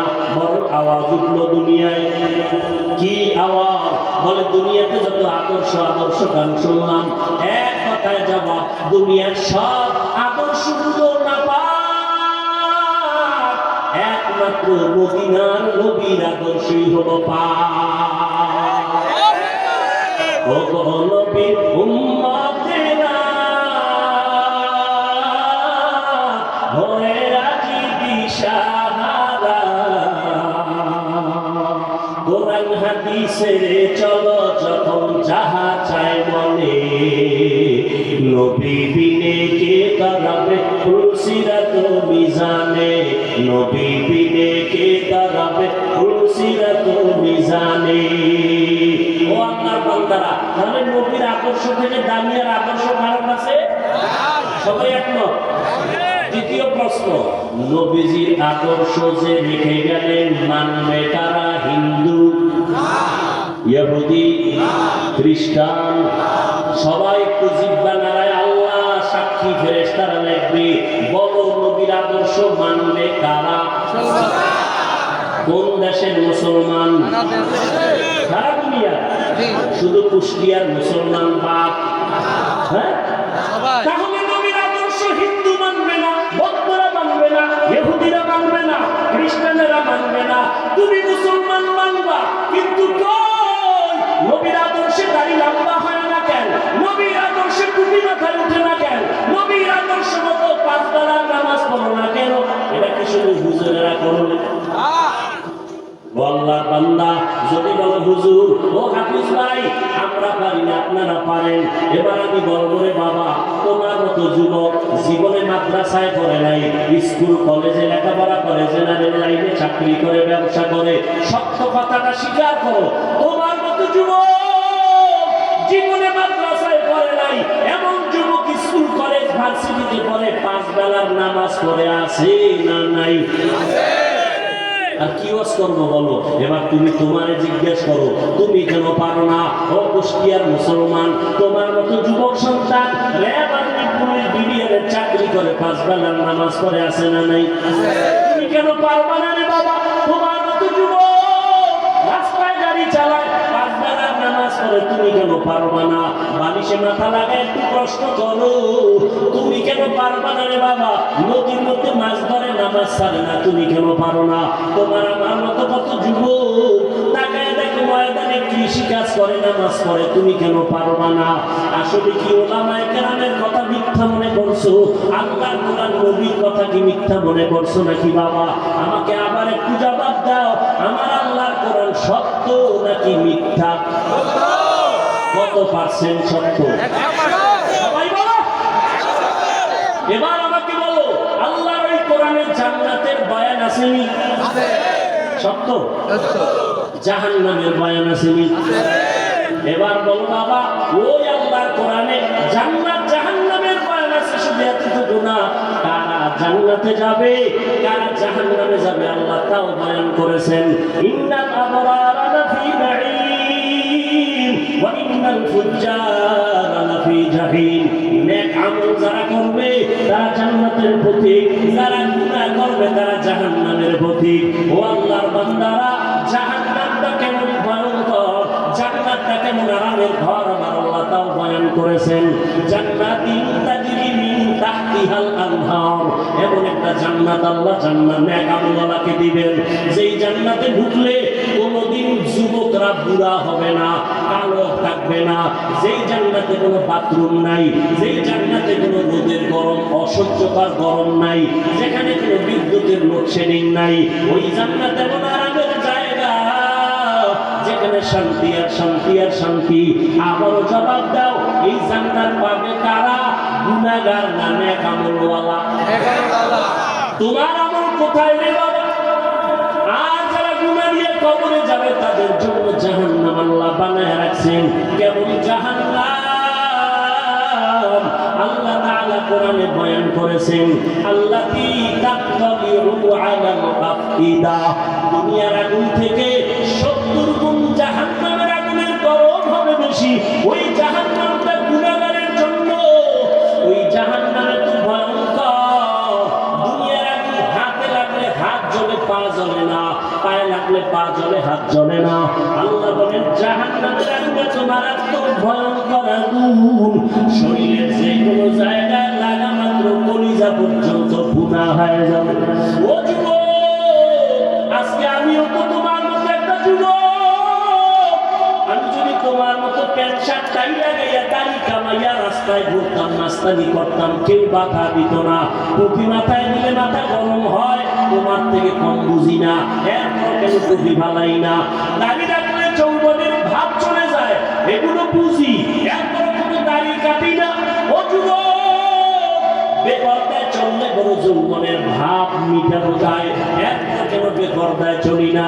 ও আল্লাহর বান্দারা, নামাজ পড়তে অনেক কষ্ট, শীতের দিন ফজরের সময় নামাজ পড়াবো আরো কষ্ট, এরপর কেন নামাজ ছাড়ি না রে বাবা? এই লম্বা জামাটা পরলে শরীর গরম লাগে, বুঝি, তারপর কেন এই পোশাকটা ফালাই না? এর একমাত্র কারণ আল্লাহর কোরআন পড়লাম, নবীর কথা দেখলাম, একটাও কোনো মিথ্যা নাই। অনেক বেঈমানেরা পণ্ডিতেরা মিথ্যা প্রমাণ করার জন্য প্রচেষ্টা করছে, আজ পর্যন্ত আমার মাওলার কথা একটা ভুল বের করতে পারে না। বাসি বরং বহু বেঈমানেরা কালেমা পড়ে মুসলমান হয়ে গেল। ও যুবক বাবা, চিন্তা ভাবনা করিয়া কবরের দিকে যাও, একটু চিন্তা করো রে বাবা, আমার মাওলার কোরআন সত্য। আজকে বৈজ্ঞানিকরা বলে জমিন থেকে 9,30,00,000 মাইল উপরে হলো সূর্য। এই জমিনটা যত বড়, তার থেকে 13 লক্ষ গুণ বড় সূর্য। এই সূর্যটা রাতের বেলা নাই, দিনের বেলা ছিল, এখনো কেন এত গরম লাগে, সহ্য করা যায় না। আল্লাহর কথা মিথ্যা না রে বাবা। নবী বলেন কিয়ামতের দিন মানুষ, নারী আর পুরুষ সব উলঙ্গ দাঁড়াবে হাসরের মাঠে। সূর্যটা নিচে নেমে আসবে, সূর্যের গরমে জমিনটা তামা হয়ে যাবে। আম্মা জান আয়েশা রাদিয়াল্লাহু তাআলা আনহা দেখেন নবী একদিন তার রুমে বসে কাঁদতেছেন, যে নবী কোনো গুনাহ নাই, সেই নবী কান্না করেন। আম্মা জান বলেন, ইয়া রাসূলুল্লাহ, আমার ভয় লাগে, কোনো বেয়াদবি করলাম কিনা, আপনি কেন কাঁদতেছেন? আমার নবী বলেন, আয়েশা, আপনি কোনো বেয়াদবি করেন নাই, কেন কাঁদেন হে নবী? মায়ের নবী বলেন, আয়েশা, হাসরের ময়দানের কথা মনে পড়ে গেছে আমার। কিয়ামতের দিন আমার গুনাহগারের উম্মতের কি হালাত হবে? কেন ইয়া রাসূলুল্লাহ? নবী বলেন, আয়েশা, কিয়ামতের ময়দানে নারী আর পুরুষ সব উলঙ্গ দাঁড়াবে। কিয়ামতের দিন সূর্যের গরমে মাথার মগজগুলো টাস টাস করে ফেটে যাবে, জমিনটা তামা হয়ে যাবে। অন্যদিকে জাহান্নামের আওয়াজ, আবার আমার মাওলা রাগান্বিত আওয়াজ দিবেন, লিমানিল মুলকুল ইয়াউম লিল্লাহিল ওয়াহিদিল কাহ্হার। আমার আল্লাহ তো রাগান্বিত হবেন, হাসরের ময়দানটা থর থর করে কেঁপে উঠবে। হাসরের ময়দানে সবাই থাকবে উলঙ্গ নারী আর পুরুষেরা। ও পর্দার আড়ালের মা বোনেরা, আল্লাহ আপনাদের এত মর্যাদা দান করেছেন।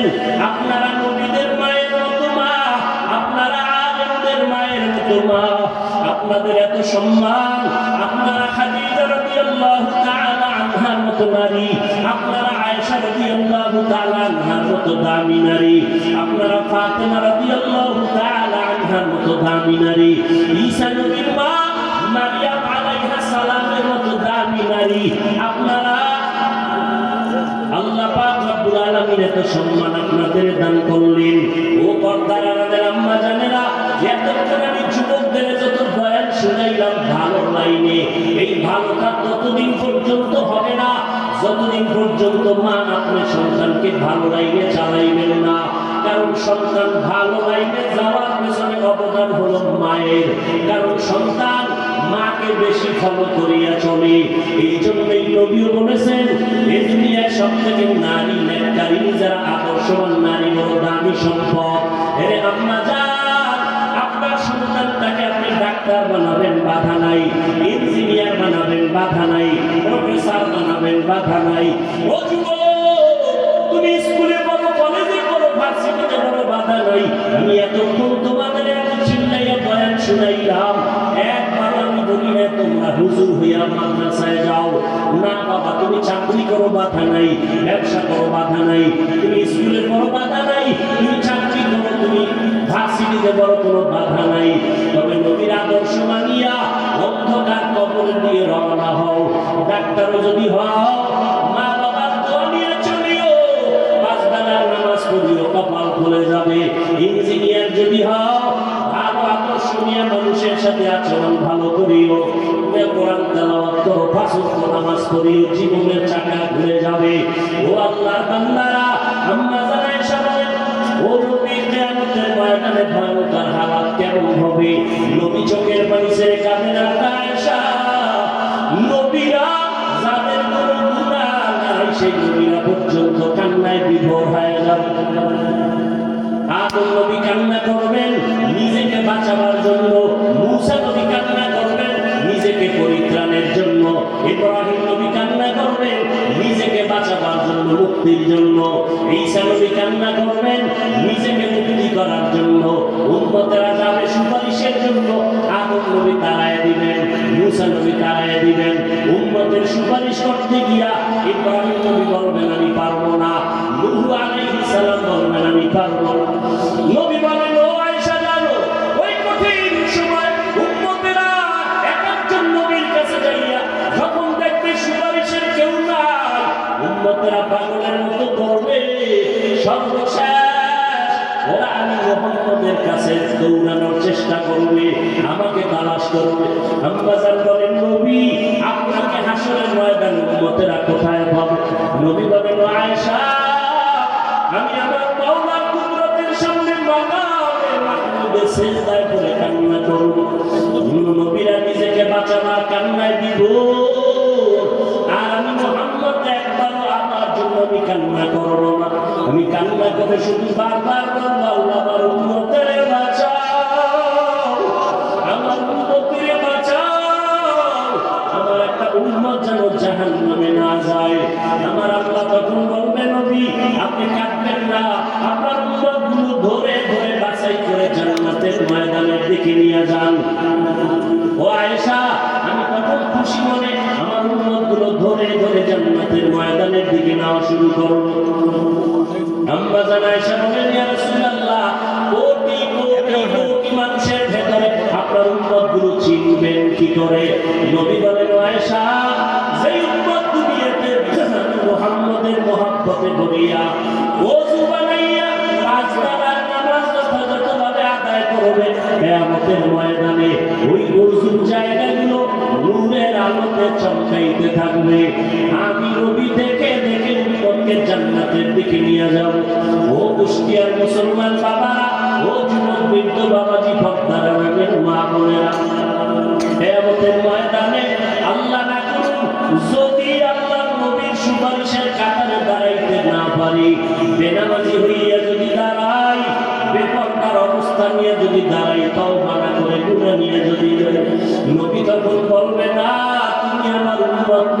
তোমার নবী। আল্লাহ পাক বলবেন, ও ফেরেশতা, গুনাহগার বেনামাজি নাফরমানের জাহান্নামের হ্যান্ডকাপ লাগায় দাও।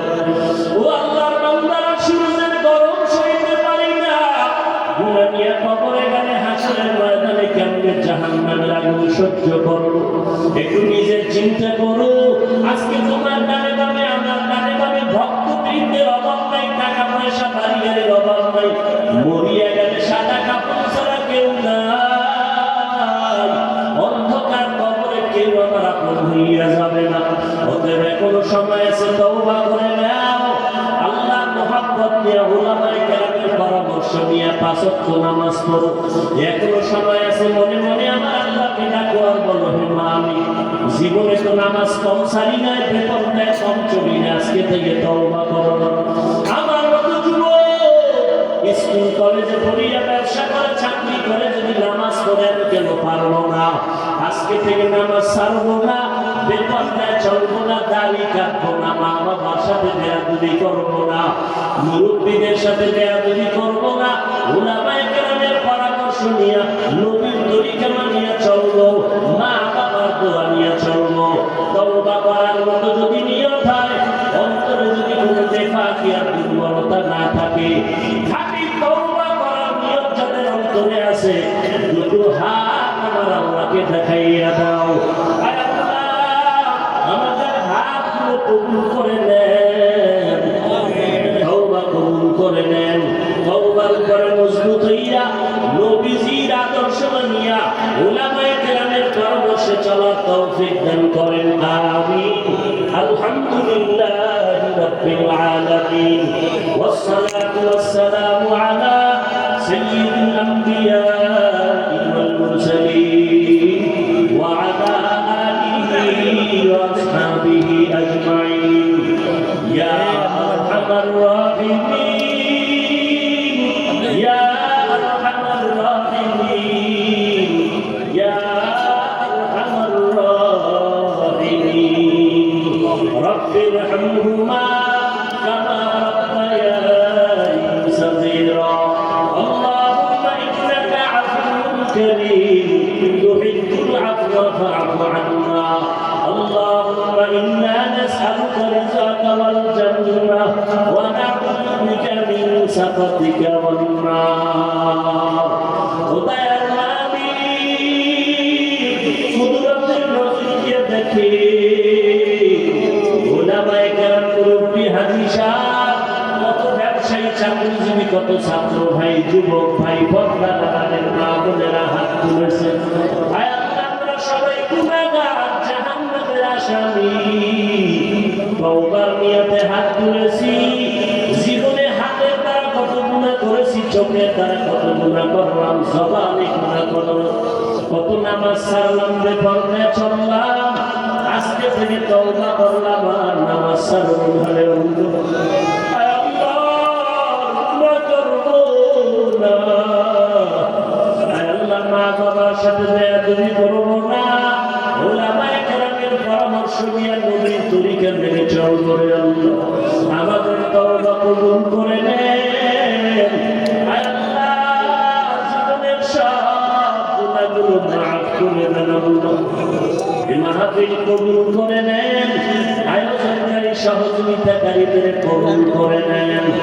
আয় আল্লাহ, মেহেরবানি করে আমাদের সকলের তওবা কবুল করে নেন। তওবার উপরে মজবুত হইয়া চলার মতো তৌফিক দান করেন। আয় আল্লাহ, কুষ্টিয়ার জমিনে দিয়ে তাকায় দেখেন আপনার বান্দারা দীর্ঘদিন খোলা আকাশের নিচে বসে আছে। আয় আল্লাহ, টাকা পয়সা বাড়ি গাড়ি চায় না, জাহান্নামের আগুন থেকে মুক্তি চায়। আয় আল্লাহ, চোখের সামনে কত লাশ, এই হাতে কবর রাখলাম। ও আল্লাহ, জানি না কোনদিন মরণের ডাক এসে যাবে। গুনাহ নিয়ে কবরে যেতে চাই না, মেহেরবানি করে আমাদের মাফ করে দেন। আয় আল্লাহ, সারা দুনিয়াবাসীকে মাফ করে দেন। আয় আল্লাহ, ইসলাম ও মুসলমানের হেফাজতের ব্যবস্থা করে দেন। বাংলাদেশ শান্তির দেশ বানায় দেন। আয় আল্লাহ, অস্থিতিশীল পরিবেশকে শান্ত করে দেন। আয় আল্লাহ, মেহেরবানি করে দিনের উপরে চলার তৌফিক দান করেন। আয় আল্লাহ, আমার পরিবার প্রত্যেকটা যুবকের দিনের খাদেম বানায় দেন, 5 ওয়াক্ত নামাজি বানায় দেন, মোবাইলের গুনাহের থেকে হেফাজত করেন আল্লাহ। আয় আল্লাহ, মোবাইলের গুনাহের থেকে হেফাজত করেন আল্লাহ। আয় আল্লাহ, যারা ব্যবসা করে, চাকরি করে, কামাই রুজিতে বরকত বাড়ায় দেন, অভাব দূর করে দেন, ঋণ আদায়ের ব্যবস্থা করে দেন আল্লাহ। মা বোনদের আবেদা বানায় দেন, সন্তানগুলো নেককার বানায় দেন, মাদ্রাসা মসজিদগুলো কবুল করে নেন, অন্যান্য শিক্ষা প্রতিষ্ঠানগুলির আদর্শে কবুল করে নেন। আয় আল্লাহ, হারাম থেকে আমাদের হেফাজতের ব্যবস্থা করে দেন। আয় আল্লাহ, দিলের ন্যাক আশা পূরণ করে দেন, ওলামা তোলামা উম্মতের অন্তরে ইজ্জত বাড়ায় দেন, ঠিক মতো আমলে বরকত দান করে, ওলামায়ে আহলে হকের বিজয় দান করে, উম্মতের অন্তরে মুহাব্বত বাড়ায় দেন। আয় আল্লাহ, ঘরে ঘরে সুন্নাতওয়ালা জিন্দেগি দান করেন, নবীজির মুহাব্বত বাড়ায় দেন, নবীজির রওজায় গিয়ে সালাম দেওয়ার তৌফিক দান করেন, বাইতুল্লাহর গিলাফ ধরে লাব্বাইক বলার তৌফিক দান করেন। আয় আল্লাহ, নবীজির সাথে ঘুমের ঘরে মোলাকাত করায় দেন, সুন্নতে রাখলো আমাদের অন্তরে দান করেন। আয় আল্লাহ, মা বোনদের আপনি কবুল করে নেন, মুরব্বীদের কবুল করে নেন। আয় আল্লাহ, সকলের দোয়া মুনাজাত কবুল করে নেন। রব্বুল আলামিন দিলের ন্যাক আশাগুলো পূরণ করে নেন।